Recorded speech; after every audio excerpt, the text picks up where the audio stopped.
إن الحمد لله نحمده ونستعينه ونستغفره ونعوذ بالله من شرور أنفسنا ومن سيئات أعمالنا من يهده الله فلا مضل له ومن يضلله فلا هادي له وأشهد أن لا إله إلا الله وحده لا شريك له وأشهد أن محمدا عبده ورسوله أما بعد فإن خير الحديث كتاب الله وخير الهدي هدي محمد صلى الله عليه وسلم وشر الأمور محدثاتها وكل محدثة بدعة وكل بدعة ضلالة وكل ضلالة في النار. أعوذ بالله السميع العليم من الشيطان الرجيم من همزه ونفخه ونفثه. بسم الله الرحمن الرحيم. رب اشرح لي صدري ويسر لي أمري واحلل عقدة من لساني يفقهوا قولي. بسم الله الرحمن الرحيم. إن الله وملائكته يصلون على النبي يا أيها الذين آمنوا صلوا عليه وسلموا تسليما. اللهم صل على محمد وعلى آل محمد كما صليت على إبراهيم وعلى آل إبراهيم إنك حميد مجيد. اللهم بارك على محمد وعلى آل محمد كما باركت على إبراهيم وعلى آل إبراهيم إنك حميد مجيد. الحمدللہ آج 6 اپریل 2013 کو ہفتے کے دن قرآن کلاس نمبر 98 کے تحت انشاءاللہ تعالی سورۃ الانعام کی آیت نمبر 50 پر مزید گفتگو کریں گے. پچھلے ہفتے جو ہم نے گفتگو کی تھی اسی آیت مبارکہ پر، وہ تقریباً 88 منٹ کی گفتگو تھی جو ہماری ویب سائٹ اہل سنت پاک.com پر مسئلہ نمبر 6A کے نام سے اپلوڈ ہو چکی ہے ہمارے یوٹیوب کے چینل 720085 کے تھرو. اور اس گفتگو کا ٹاپک تھا علم الغیب سے متعلق فرقہ وارانہ نظریات کا تحقیقی جائزہ.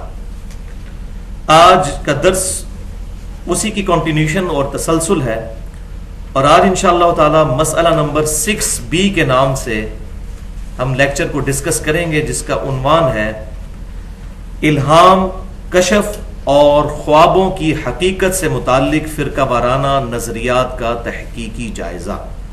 اور خوابوں میں بھی پرٹیکولر امام کائنات سید الاولین والآخرین شفیع المذنبین رحمت للعالمین سیدنا و مولانا امام اعظم محمد رسول اللہ صلی اللہ علیہ وسلم کی خواب میں زیارت، اس کے بارے میں اپروپریٹ عقیدہ کیا ہونا چاہیے. تو یہ ہے مسئلہ نمبر 6B، الہام، کشف اور خوابوں کی حقیقت سے متعلق فرقہ وارانہ نظریات کا تحقیقی جائزہ. بھائیو، جہاں تک علم لدنی کی حقیقت کا تعلق ہے، یعنی بعض لوگوں کا یہ عقیدہ ہے کہ سینہ بسینہ علم بھی قرآن و سنت کے پیرلل ٹرانسفر ہوتا ہے، تو اس ٹاپک پر اسی سال محرم الحرام کے مہینے میں 1434 ہجری میں ہی میں نے 80 منٹ کی گفتگو کی تھی مسئلہ نمبر 55A کے نام سے علم لدنی سے متعلق فرقہ وارانہ نظریات کا تحقیقی جائزہ. اور اس میں جو باطنیت کا مکتبہ فکر رکھنے والے لوگ ہیں ان کی چیزوں کو میں نے علمی دلائل کے ساتھ ایڈریس کیا تھا. آج میں اس ٹاپک کو ڈسکس نہیں کروں گا جو کہا جاتا ہے کہ خضر علیہ السلام آتے ہیں انسانی شکل میں اور لوگوں کو ایجوکیٹ کرتے ہیں. وہ علم لدنی کا ٹاپک ہے.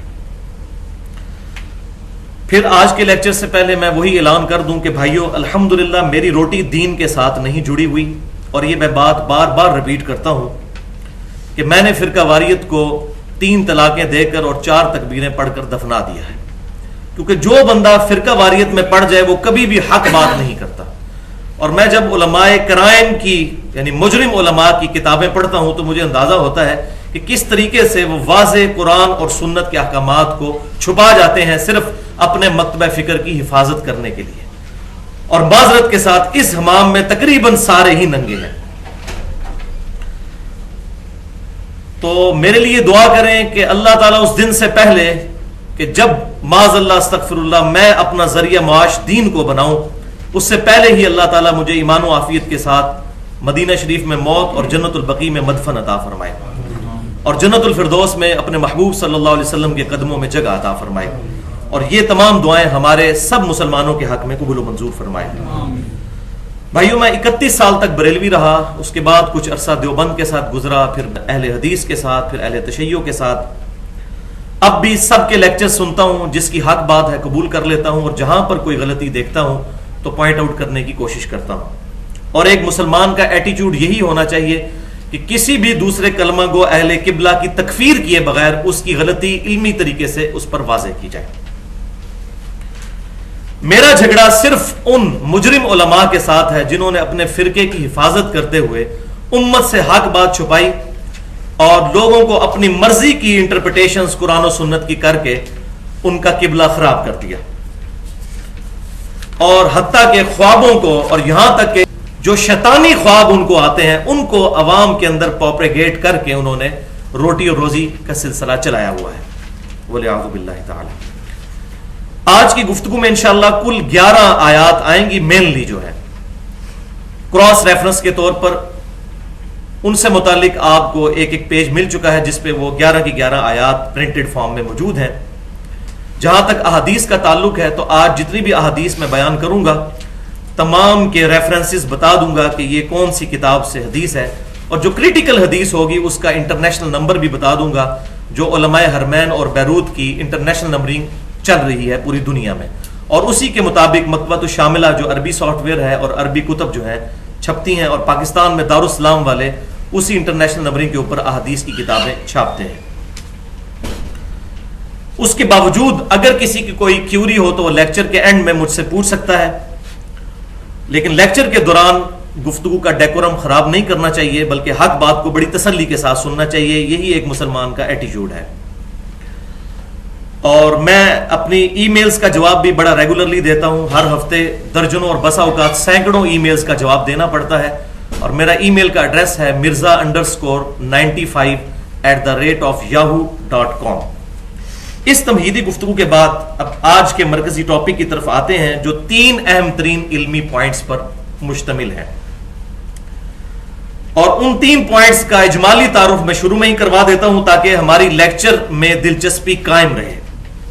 اور یہاں پر میں علا وجہ بصیرت یہ بات کر دوں کہ آج جو میں ٹاپک ایڈریس کرنے جا رہا ہوں، میرے علم کی حد تک آج تک کسی بھی شخص نے نہ اپنی تحریر میں اور نہ اپنی تقریر میں اس ٹاپک کو اس طریقے سے ایڈریس کیا ہے۔ الحمدللہ وہ آپ کو سننے کے بعد اندازہ بھی ہو جائے گا۔ اور یہ لیکچر تیسرے نمبر پہ ہے جس کے لیے مجھے بڑی جان لڑانی پڑی۔ پہلے نمبر پر وہ لیکچر جو میں نے محرم الحرام میں 2.25 گھنٹے کا لیکچر دیا تھا، حدیث قرطاس پر اور وسیع رسول کون ہے صلی اللہ علیہ وسلم، اور دوسرا رفع الیدین سے متعلق جو 2.25 گھنٹے کا میرا لیکچر تھا، رفع الیدین سے متعلق فرقہ وارانہ نظریات کا تحقیقی جائزہ۔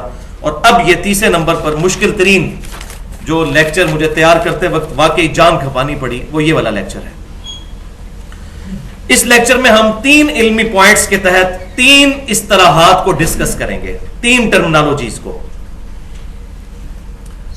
پوائنٹ نمبر 1 ہوگا الہام سے ریلیٹڈ، الہام کی تعریف کیا ہے اور قرآن و سنت میں اس کی مثالیں کون سی ہیں۔ پوائنٹ نمبر 2 کشف سے ریلیٹڈ ہوگا کہ کشف کا عقیدہ کیا ہے۔ یہ کشف لفظ ہے، کشف لفظ نہیں ہے، کاف کے اوپر زبر، شین کے اوپر زبر اور پھر فا پہ ساکن۔ تو کشف کے بارے میں عقیدہ کیا ہے کتاب و سنت کی روشنی میں۔ اور پوائنٹ نمبر 3 جو ہے وہ خوابوں سے متعلق، جسے عربی میں رؤیا کہتے ہیں، اور اس میں بھی پرٹیکولر خواب میں دیدار مصطفیٰ صلی اللہ علیہ وآلہ وسلم سے متعلق کیا عقیدہ ہونا چاہیے اور اس میں حق بات کیا ہے، وہ میں انشاءاللہ بیان کروں گا۔ اور اسی میں انشاءاللہ تعالی میں 5 خواب احادیث کی کتابوں سے بتاؤں گا کہ جو نبی صلی اللہ علیہ وسلم کی وفات کے بعد صحابہ نے، تابعین نے، تبا تابعین نے اور تبا تبا تابعین نے نبی صلی اللہ علیہ وسلم کو خواب میں دیکھا، اور الحمدللہ یہ حق ہے۔ تو پہلی اصطلاح کی طرف آتے ہیں، ایک دفعہ دروشی پڑھ لیجئے۔ اللہم صلی علی محمد وعلی آل محمد کما صلیت علی ابراہیم وعلی آل ابراہیم انک حمید مجید۔ اللہم بارک علی محمد وعلی آل محمد کما بارکت علی ابراہیم وعلی آل ابراہیم انک حمید مجید۔ پہلی اصطلاح ہے الہام۔ تو بھائیو، عربی ڈکشنری القاموس کے مطابق الہام سے مراد وہ بات ہے جو اللہ تعالیٰ انسان کے دل میں اتار دیتا ہے، اور اس کے ذریعے اللہ تبارک و تعالی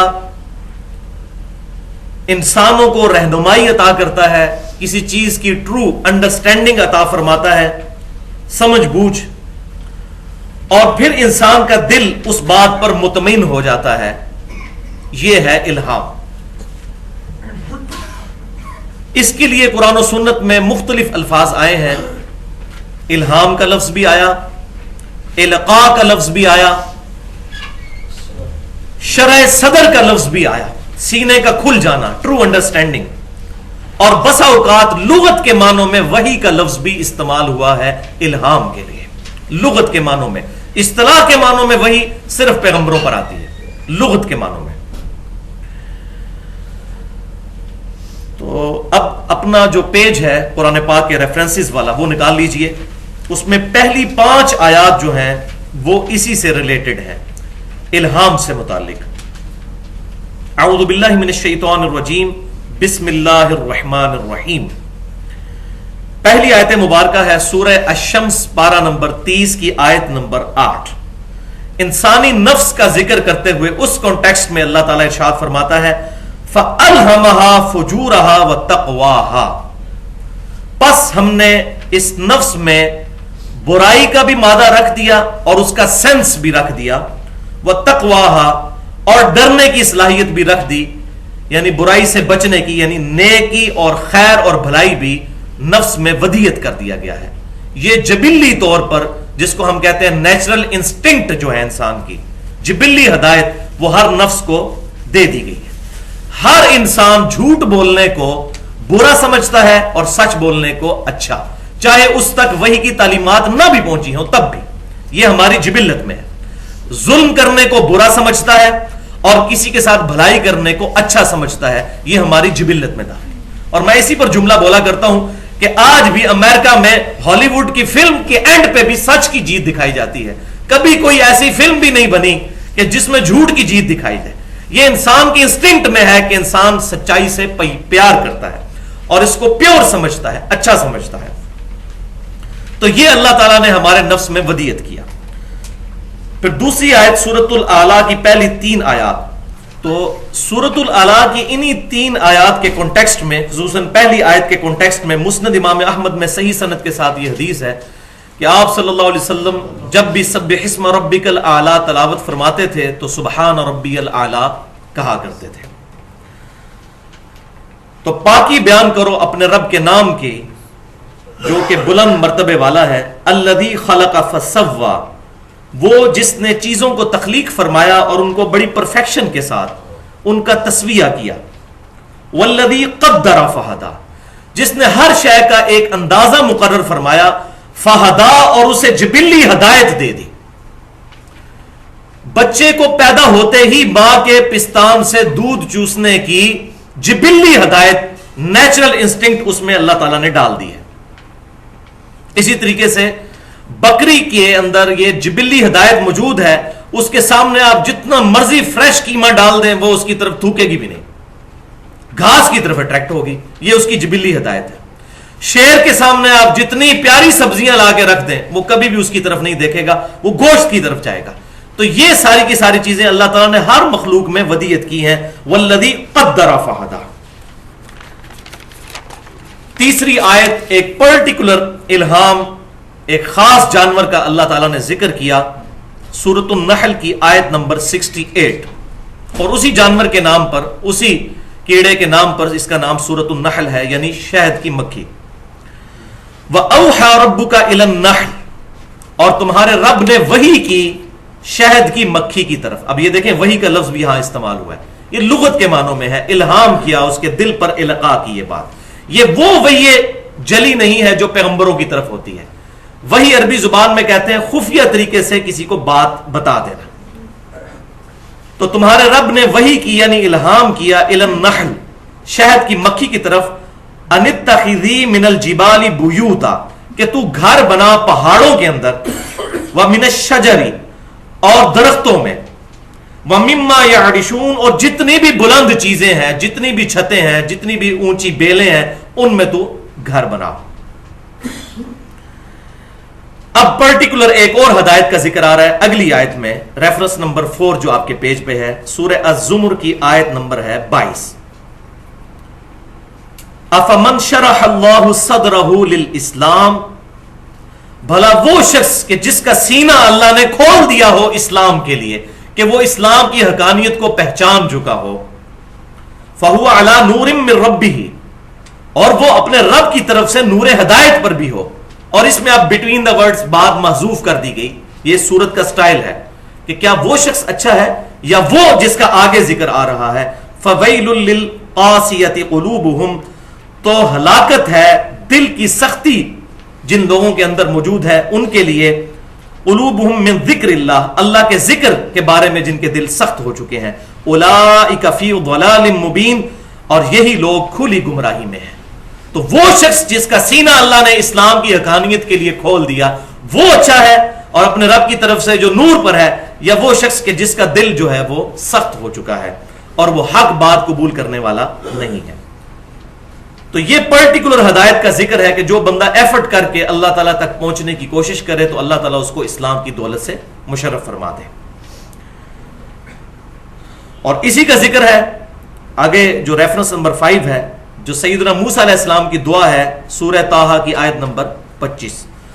قال رب اشرح لی صدری ویسر لی امری واحلل عقدۃ من لسانی یفقہوا قولی. اور سٹارٹ اسی بات سے ہو رہا ہے، اے رب میرا سینہ کھول دے. یہ وہی چیز ہے، شرح اللہ صدرہ للاسلام، اس معاملے میں مجھے بہترین فہم عطا فرما. اور نبی صلی اللہ علیہ وسلم کو تو اللہ تعالیٰ نے یہ انعام خود ہی عطا فرما دیا، الم نشرح لک صدرک. اے محبوب صلی اللہ علیہ وسلم، ہم نے آپ کے لیے شرح صدر نہیں فرما دیا کیا؟ تو یہ شرح صدر کو ہم اللہ تعالیٰ کی طرف سے خاص سمجھ بوجھ کہتے ہیں. اس کے لیے اگر کوئی الہام کا لفظ بولتا ہے شرح صدر کے لیے تو علم الکلام کی لینگویج میں درست ہے، کوئی حرج نہیں ہے. لیکن اس کے لیے جو پرٹیکولر اپروپریٹ ورڈ ہے وہ شرح صدر. الہام، وہ جبلی الہام تو ہم الہام سب کے لیے بول سکتے ہیں، جو شہد کی مکھی کے لیے آیا اور یہ باقی چیزیں جو میں نے مثالیں دی شیر کی اور بکری کی. تو شرح صدر ٹرو انڈرسٹینڈنگ کو حدیث شریف میں تفقہ فی الدین بھی کہا گیا ہے. صحیح بخاری اور صحیح مسلم کی متفق علیہ حدیث ہے، اور صحیح بخاری کے کتاب العلم چیپٹر میں انٹرنیشنل نمبرنگ کے مطابق 71 نمبر حدیث ہے کہ امام کائنات صلی اللہ علیہ وسلم نے فرمایا، اللہ تعالیٰ جس کے ساتھ بھلائی کا ارادہ فرماتا ہے اسے دین کی فقہ عطا فرما دیتا ہے. دین کی ٹرو انڈرسٹینڈنگ، یہ وہ فقہ حنفی فقہ شافی نہیں ہے، دین کی ٹرو انڈرسٹینڈنگ اس کو فقہ عطا فرما دیتا ہے. اور پھر ساتھ ہی آپ صلی اللہ علیہ وسلم نے فرمایا، انما انا قاسم واللہ یعطی، بے شک میں تقسیم کرنے والا ہوں اور عطا فرمانے والا اللہ ہے. تو یہ کس کانٹیکسٹ میں بات ہو رہی ہے؟ علم دین. یہ ایک ٹکڑا اٹھایا ہوا ہے بعض لوگوں نے اور وہ کہتے ہیں جی سب کچھ نبی صلی اللہ علیہ وسلم تقسیم کر رہے ہیں دنیا میں. تو یہ پوری حدیث نہیں پڑھتے. وہ حدیث یہ ہے کہ میں دین اللہ سے سیکھتا ہوں، اللہ مجھے دین سکھاتا ہے، میں تقسیم کرنے والا ہوں. یہ دین کے کانٹیکسٹ میں ہے. اس کی کئی ایک مثالیں احادیث کے اندر موجود ہیں، زبانی مجھے درجنوں مثالیں یاد ہیں صرف صحیح بخاری اور صحیح مسلم سے. لیکن یہاں پر میں ایک نمائندہ مثال دوں گا. صحیح بخاری اور صحیح مسلم کی متفق علیہ حدیث ہے. صحیح بخاری میں انٹرنیشنل نمبرنگ کے مطابق 1400 نمبر اور صحیح مسلم میں 124 نمبر حدیث. منکرین زکوٰۃ اور مرتدین کے کانٹیکسٹ میں یہ حدیث ہے صحیح بخاری اور صحیح مسلم میں کہ امام کائنات صلی اللہ علیہ وسلم کے بعد جب سیدنا ابوبکر صدیق خلیفہ اول بنے رضی اللہ تعالی عنہ، تو ان کے زمانے میں کچھ قبائل مرتد ہو گئے، اسلام سے پھر گئے، اور بعض نے زکوٰۃ کی فرضیت تک کا انکار کر دیا. تو سیدنا ابوبکر صدیق رضی اللہ تعالیٰ عنہ نے صحابہ کو اس پر کنونس کیا کہ ہم ان کے خلاف قتال کریں گے یہاں تک کہ یہ اسلام میں داخل ہو جائیں. تو سیدنا عمر نے کہا کہ اے ابوبکر رضی اللہ تعالیٰ عنہ، آپ کیسے ان کے خلاف قتال کر سکتے ہیں جبکہ یہ کلمہ گو ہیں، اور ہم نے نبی صلی اللہ علیہ وسلم سے یہ بات سنی ہے کہ اللہ تبارک و تعالی نے اس شخص کو ہماری تلوار سے محفوظ کر دیا ہے جس نے لا الہ الا اللہ کی گواہی دی اور اسلام کے حق میں وہ داخل ہو گیا. تو یہ زکات ہی نہیں دیتے نا, باقی سارے کام تو کر رہے ہیں, زکات کے منکر ہیں, حق اسلام پر تو ہے. تو سیدنا ابوبکر صدیق رضی اللہ تعالیٰ عنہ نے بڑا پیارا جواب ارشاد فرمایا. انہوں نے کہا اے عمر, یہ حق کے مال کے منکر ہو چکے ہیں, وہ بھی اللہ ہی نے مقرر کیا ہے, وہ بھی اسلام کا حق ہے. جو کوئی زکات اور نماز کی فرضیت میں فرق کرے گا میں اس کے خلاف قتال کروں گا. جو نبی صلی اللہ علیہ وسلم کے مبارک زمانے میں ایک بھیڑ بھی دیتا تھا اور آج وہ بھیڑ دینے سے انکار کر دے زکات میں, اس کے خلاف بھی میں تلوار اٹھاؤں گا جب تک کہ وہ توبہ نہ کر لے. تو سیدنا عمر کہتے ہیں کہ مجھے یہ بات سمجھ آ گئی کہ سیدنا ابوبکر صدیق رضی اللہ تعالیٰ عنہ کا سینہ اللہ تعالیٰ نے کھول دیا ہے اس معاملے میں. یہ سیم الفاظ انہوں نے استعمال کیے کہ اللہ نے ان کا صدر جو ہے وہ اس کی شرح فرما دی ہے. عام آدمی کے لیے بھی صحیح بخاری اور صحیح مسلم کی, صحیح بخاری میں حدیث ہے, انٹرنیشنل نمبرنگ مطابق 1162 نمبر حدیث ہے دعائے استخارہ کے بارے میں, کہ آپ صلی اللہ علیہ وسلم ایسے معاملات جن میں دنیا میں کام کرتے ہوئے معاملہ مشتبہ ہو جائے, ایمبیگوس ہو جائے, اس کے لیے آپ صلی اللہ علیہ وسلم استخارہ تعلیم فرمایا کرتے تھے کہ 2 رکعت نفل پڑھو, اس کے بعد اپنے رب کے حضور اس معاملے کے لیے, دنیاوی معاملے کے لیے دعا کرو. اس کے الفاظ کچھ اس طرح ہیں کہ اے رب میرے, اگر یہ معاملہ جو میں کرنے جا رہا ہوں یہ میرے حق میں بہتر ہے تو اس کو میرے لیے آسان کر دے, اور اگر یہ میرے حق میں میری دنیا کے اعتبار سے, میری آخرت کے اعتبار سے نقصان دہ ہے تو اس معاملے کو مجھ سے پھیر دے اور مجھے اس معاملے سے پھیر دے, اور پھر مجھے اس معاملے پر راضی بھی کر دے. یعنی وہ جب میرا نقصان ہو, وہ میری خواہش پوری نہ ہو تو مجھے راضی بھی کر دے اس معاملے پر. تو یہ آپ صلی اللہ علیہ وسلم نے دعائے استخارہ تعلیم فرمائی. اس میں جو کہا جاتا ہے جی وہ اس کے بعد سو جائیں, خواب میں سبز رنگ نظر آئے گا تو وہ سرخ رنگ نظر آئے گا, تو یہ ایسی کوئی بات کسی بھی حدیث کے اندر موجود نہیں ہے. بس یہ ہے اللہ تعالیٰ دل ٹھوک دے گا, وہی انسان کے اوپر اللہ تعالیٰ کی طرف سے القاء ہو جائے گا, شرع صدر ہو جائے گا, حالات ایسے بن جائیں گے کہ خود بخود انسان اس چیز کی طرف یا تو اٹریکٹ ہو جائے گا اگر وہ حق پر ہوگی, اور اگر وہ باطل ہوگی تو اللہ تعالیٰ اس معاملے میں پیچھے ہٹا دے گا. جیسا کہ عموماً رشتے وغیرہ جو ہوتے ہیں اس میں لوگ استخارہ کرتے ہیں, لیکن استخارہ انسان نے خود کرنا ہوتا ہے, کسی سے نہیں کروانا ہوتا, کیونکہ معاملہ اپنا ہے نا, تو اللہ کے حضور خود دعا کرنی. اس کے الفاظ بھی یہی ہیں. تو یہ ٹاپک جو ہے مکمل ہوا. الہام کہہ لیں, القاء کہہ لیں, شرع صدر کہہ دیں, یہ ساری کی ساری چیزیں قیامت تک کے لیے جاری ہیں. اللہ تعالیٰ کی طرف سے یہ معاملات چلتے رہیں گے. اس کی میں نے 2 مثالیں بھی پیش کر دیں. اب آ جاتے ہیں پوائنٹ نمبر 2 کی طرف. پوائنٹ نمبر 2 جو ہے یہ ہے کشف سے ریلیٹڈ. کشف کا لفظ عربی زبان میں القاموس ڈکشنری کے مطابق استعمال ہو جاتا ہے کسی چیز کے کھولنے کے لیے. دروازے کو بھی جو کھولا جاتا ہے, اس کا پردہ ہٹایا جاتا ہے, تو اس کے لیے بھی کشف کا لفظ استعمال ہوتا ہے. کشف کی اصطلاح قرآن و سنت میں سوائے ان لغت کے معنوں میں کہیں بھی استعمال نہیں ہوئی. یہ خالصتاً تصوف کی ٹرم ہے. آپ دیکھ لیں, علی بن عثمان حجویری المتوفا 465 ہجری, انہوں نے کتاب لکھی کشف المحجوب, پردوں کا کھل جانا. تو تصوف میں بنیادی کتاب مانی جاتی ہے فارسی زبان میں, بلکہ کہا جاتا ہے دنیا میں پہلی کتاب ہے جو تصوف میں لکھی گئی. اسی طریقے سے امام محمد غزالی کی کتاب ہے المتوفا 505 ہجری, مکاشفۃ القلوب, دلوں کے معاملات کھل جانا. تو وہاں بھی یہ کشف کا لفظ انہوں نے استعمال کیا. اور ان صوفیاء کا ماننا یہ ہے کہ یہ بھی کشف الہام ہی کی طرح ہوتا ہے, بیداری اور نیند کی درمیانی کیفیت میں, اور بیداری کے قریب کے انسان کو چیزیں دکھا دی جاتی ہیں, پردے ہٹا دیے جاتے ہیں, انسان میلوں دور, ہزاروں میل دور دیکھ لیتا ہے, یہ سارے معاملات اس پر کھل جاتے ہیں. ہزاروں میل دور کیا, کشف المحجوب کے اندر جو بایزید بستامی پر چیپٹر باندھا ہے علی بن عثمان حجویری صاحب نے, بریلوی اور دیوبندیوں کے یہ مشترکہ بزرگ ہیں علی بن عثمان حجویری, جن کو مشہور داتا صاحب کہتے ہیں. ان کی کتاب کا ترجمہ کشف المحجوب کا فضل الدین گوہر صاحب بریلوی مکتبہ فکر کے عالم ہیں, ان کا ترجمہ چھپ چکا ہے ضیاء القرآن سے, اور دیوبند کا ترجمہ جو ہے عبدالرؤف صاحب کا, ان کا بھی چھپ چکا ہے. اس میں بایزید بستامی کے اوپر جو چیپٹر ہے اس میں انہوں نے لکھا علی بن عثمان حجویری نے کہ بایزید بستامی جب تیسری دفعہ حج کے لیے گئے تو انہوں نے اللہ تعالیٰ کو بھی بیداری میں دیکھ لیا. وَلِعَاذُ بِاللَّهِ تعالی. یہ ہے جی وہ کشف کے گل.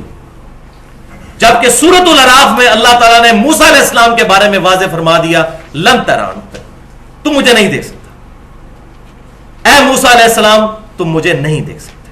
اور تذکرۃ الاولیاء ایک کتاب ہے شیخ فرید الدین عطار المتوفا 634 ہجری، 8 سے تقریباً سمجھ لیں آپ 800 سال پہلے. اس کا ترجمہ بھی ہمارے بریلوی مکتبہ فکر کے علماء اور دیوبند دونوں نے چھاپا ہے، اور اس کے اکثر حوالے فضائل اعمال کے اندر شیخ ذکریہ صاحب بھی لے کے آئے. اس کتاب میں بھی جو بایزید بستامی میں جو چیپٹر ہے ان پہ باندھا گیا ہے، اس میں یہاں تک لکھا ہے کہ انبیاء میں سے صرف نبی صلی اللہ علیہ وسلم کو معراج ہوئی، اور اولیاء میں سے معراج ہوئی بایزید بستامی کو. معراج کا لفظ ہے، اور سبوں کے صفے کالے کیے ہوئے ہیں بایزید بستامی کی معراج. اور اس میں بتایا کہ وہ عرش تک پہنچ گئے، اللہ تعالیٰ کے ساتھ ان کی کنورسیشن ہوئی، اور یہ سارے کے سارے معاملات. اور اس کو انہوں نے نام دیا کشف کا. استغفر اللہ واتوب الیہ من کل ذنب واتوب الیہ. اس کائنات میں صرف ایک ہستی نے اپنے رب کو دیکھا ہے، اور وہ ہمارے امام کائنات سید الاولین والآخرین شفیع المذنبین رحمت للعالمین سیدنا و مولانا امام اعظم محمد رسول اللہ صلی اللہ علیہ وسلم کی مبارک ذات ہے، اور وہ بھی نیند کی حالت میں. وہ میں نے پچھلی دفعہ بتایا تھا جامعہ ترمذی میں صحیح سند کے ساتھ انٹرنیشنل نمبرنگ کے مطابق 3235 نمبر حدیث ہے، اور یہ حدیث مشکات المصابیح میں انٹرنیشنل نمبرنگ کے مطابق 748 نمبر حدیث ہے. اس کو شیخ البانی رحمہ اللہ بھی صحیح کہتے ہیں، اور شیخ زبیر علی زئی صاحب بھی صحیح کہتے ہیں، اور امام ترمذی نے بھی اسے صحیح لکھا اور فرمایا کہ میں نے خود امام بخاری سے یہ بات پوچھی تو انہوں نے بھی فرمایا کہ یہ حدیث صحیح ہے.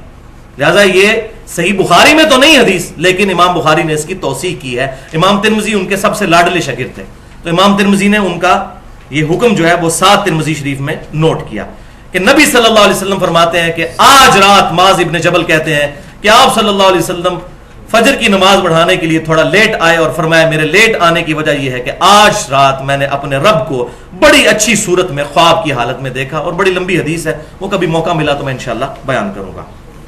اور اسی کانٹیکسٹ میں صحیح مسلم میں بھی کتاب الایمان میں سیدنا ابن عباس کا قول ہے کہ نبی صلی اللہ علیہ وسلم نے دل کی آنکھوں سے اپنے رب کو 2 دفعہ دیکھا. تو دل کی آنکھوں سے مراد وہی خواب کے اندر، لیکن یہ کہہ رہے ہیں کہ بایزید بستامی نے دیکھا. بولے اعوذ باللہ. تو پھر بایزید بستامی کا مرتبہ تو موسیٰ علیہ السلام سے بھی زیادہ ہو گیا. موسیٰ علیہ السلام کو تو اللہ نے فرمایا تو مجھے نہیں دیکھ سکتا. ہاں قیامت میں ہر مؤمن کو، یہ اہل سنت کا اجماعی عقیدہ ہے، اللہ کا دیدار نصیب ہوگا. صحیح بخاری اور صحیح مسلم میں الحمدللہ درجنوں احادیث موجود ہیں، اور یہ قیامت کے دن بڑے انعامات میں سے ایک انعام یہی ہے، بلکہ سب سے بڑا انعام یہی ہے الحمدللہ. اب یہ صوفیاء کا یہ جو معاملہ کشف والا ہوا تو اس سے بڑے بڑے اس امت کے علماء بھی متاثر ہوئے بغیر نہیں رہ سکے.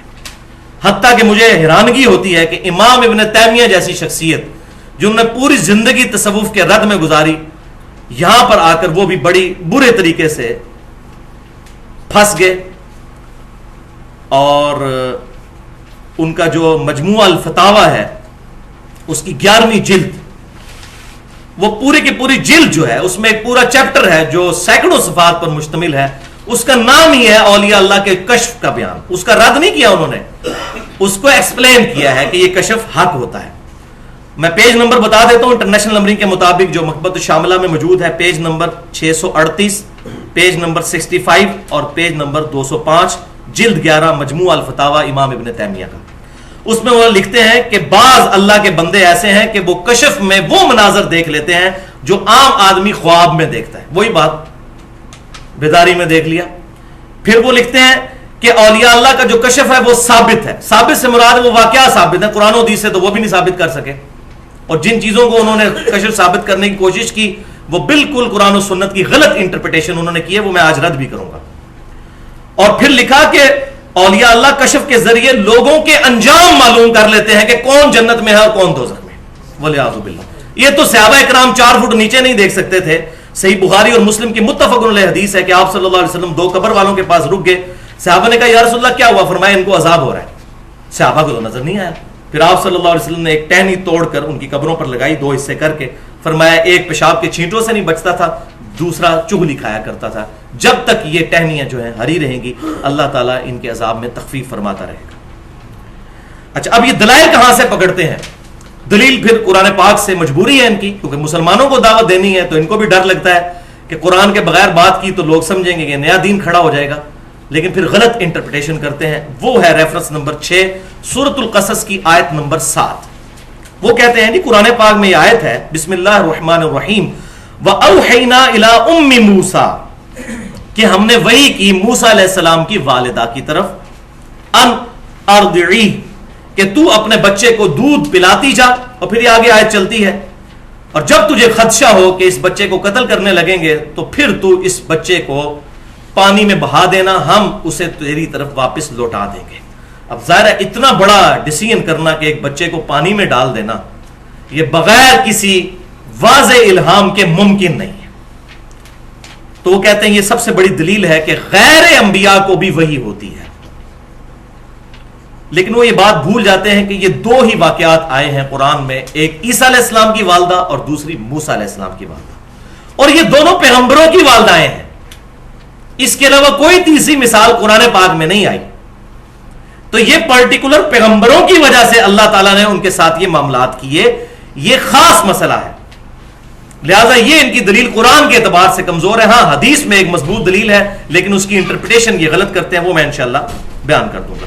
تو پورے قرآن میں اور احادیث میں کبھی بھی کشف کا لفظ اپنے اس اصطلاح میں استعمال نہیں ہوا جو صوفیاء کرتے ہیں یا امام ابن تیمیہ نے کی، بلکہ کشف اپنے لغت کے معنوں میں استعمال ہوتا ہے. قرآن پاک میں کئی مثالیں ہیں، ایک مثال میں نے یہاں پر ڈال دی ہے. سورہ قاف کی آیت نمبر ہے 22 آپ کے ریفرنس پہ 7 نمبر. بسم اللہ الرحمن الرحیم فَكَشَفْنَا عَنْكَ غِطَاءَكَ فَبَصَرُكَ الْيَوْمَ حَدِيدٌ.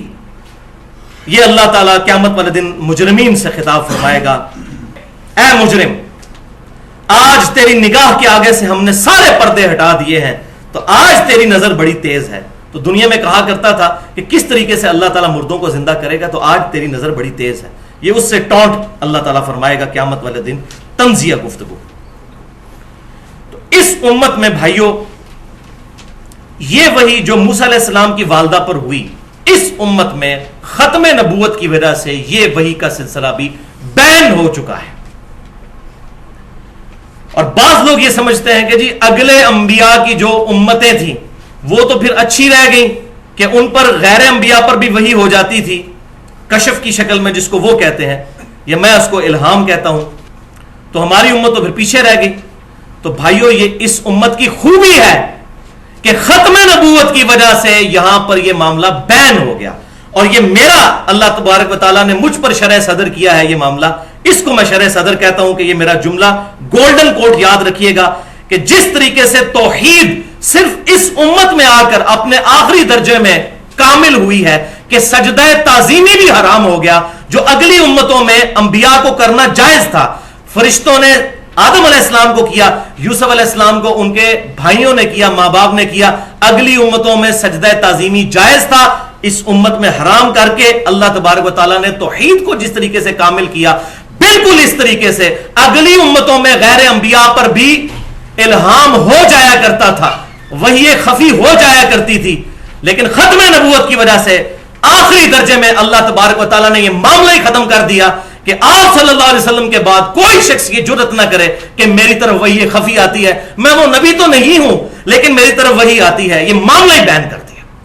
یہ ہے شرح صدر جو اللہ تعالیٰ نے مجھ پر کیا ہے الحمدللہ. اور سورۃ الاحزاب کی آیت نمبر 40 بسم اللہ الرحمن الرحیم ما کان محمد ابا احد من رجالکم ولکن رسول اللہ وخاتم النبیین وکان اللہ بکل شیء علیما. اور محمد صلی اللہ علیہ وسلم تو تم مردوں میں سے کسی کے باپ نہیں بلکہ وہ تو اللہ کے رسول ہیں اور خاتم النبیین ہیں، خاتم بھی ہیں اور خاتم بھی ہیں، اور اللہ تعالیٰ کو ہر شے کا علم ہے. یہ خاتم اور خاتم کی بحث جو قادیانی کرتے ہیں، آج موقع نہیں، اس پہ میرا پورا لیکچر ہے تقریباً 35 سے 40 منٹ کا، مسئلہ نمبر 40 کے نام سے اہل سنت پاک.com پر. تو بھائیو اب چونکہ سلسلہ نبوت امام کائنات صلی اللہ علیہ وسلم پر مکمل ہو چکا، اب اس میں امپلائڈ ہے کہ وحی کا سلسلہ بھی ختم، سوائے ایک چیز کے، وہ آگے آ جائے گی. وہ آپ صلی اللہ علیہ وسلم نے خود ہی بتا دی. سورہ ال عمران کی آیت نمبر 179 جس پہ میں نے پچھلی دفعہ گفتگو بھی کی تھی, آپ کے ریفرنس پیج پہ آیت نمبر 9.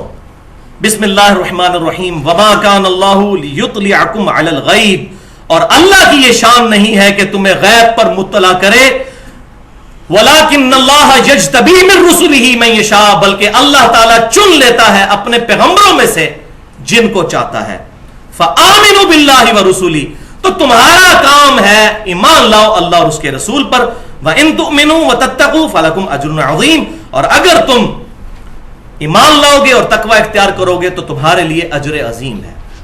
تو سیدنا ابو بکر صدیق رضی اللہ تعالیٰ عنہ سے لے کر آخری انسان جو مسلمان اس روئے عرض پر آئے گا, سب کے سب لوگ ایمان بالغیب رکھیں گے. علم غیب صرف اللہ تعالیٰ اپنے انبیاء کو عطا فرماتا ہے, اور ہمارے محبوب صلی اللہ علیہ وسلم کو اللہ تعالیٰ نے جو غیبی خبریں عطا فرمائی وہ ان کے لیے, باقی سب لوگ تصدیق کرنے والے ہیں. اس پہ میں نے پچھلی دفعہ ڈیٹیل سے بحث بھی کی تھی الحمدللہ. اس میں نے کئی ایک مثالیں بتائیں جو آج میں نے بتائی. صحیح بخاری اور صحیح مسلم کی متفق علیہ حدیث کی عذاب قبر صحابہ کو نظر نہیں آیا, نبی صلی اللہ علیہ وسلم نے دیکھ لیا. اسی طریقے سے صحیح بخاری اور مسلم کی متفق علیہ حدیث ہے کہ آپ صلی اللہ علیہ وسلم نے منبر پہ خطبہ دیتے ہوئے فرمایا کہ میں نے جنت اور دوزخ کو بالکل اپنے سامنے دیکھا, صحابہ کو نظر نہیں آئی. اسی طریقے سے صحیح مسلم میں حدیث ہے انٹرنیشنل نمبرنگ کے مطابق 7213 کہ آپ صلی اللہ علیہ وسلم نے فرمایا کہ اگر مجھے یہ خطرہ نہ ہوتا کہ تم اپنے مردوں کو ہی دفنانا چھوڑ دو گے تو جو عذاب میں دیکھتا ہوں قبر کا اور سنتا ہوں, میں اپنے رب سے دعا کرتا کہ اللہ تعالیٰ تمہیں وہ عذاب سنوا دیتا, لیکن مجھے ڈر ہے کہ اگر تم وہ عذاب سن لو تو تم اپنے مردوں کو دفنانا ہی چھوڑ دو گے. اب اس میں یہ بات پتہ چل گئی کہ صحابہ کرام نے کبھی عذاب نہیں سنا, تو یہ کشف القبور کا عقیدہ سوائے من گھڑت عقیدے کے کچھ نہیں ہے. یا پھر ڈکلیئر کریں کہ ہاں ان ہمارے بزرگوں کے مرتبے صحابہ سے بھی بڑھ کر تھے, ان پہ وہ چیزیں کھل گئی جو صحابہ کرام علیہم رضوان پر نہیں کھلی, والعیاذ باللہ تعالی. اب رہا مسئلہ بھائیو اس حدیث کا جس کی غلط انٹرپریٹیشن کی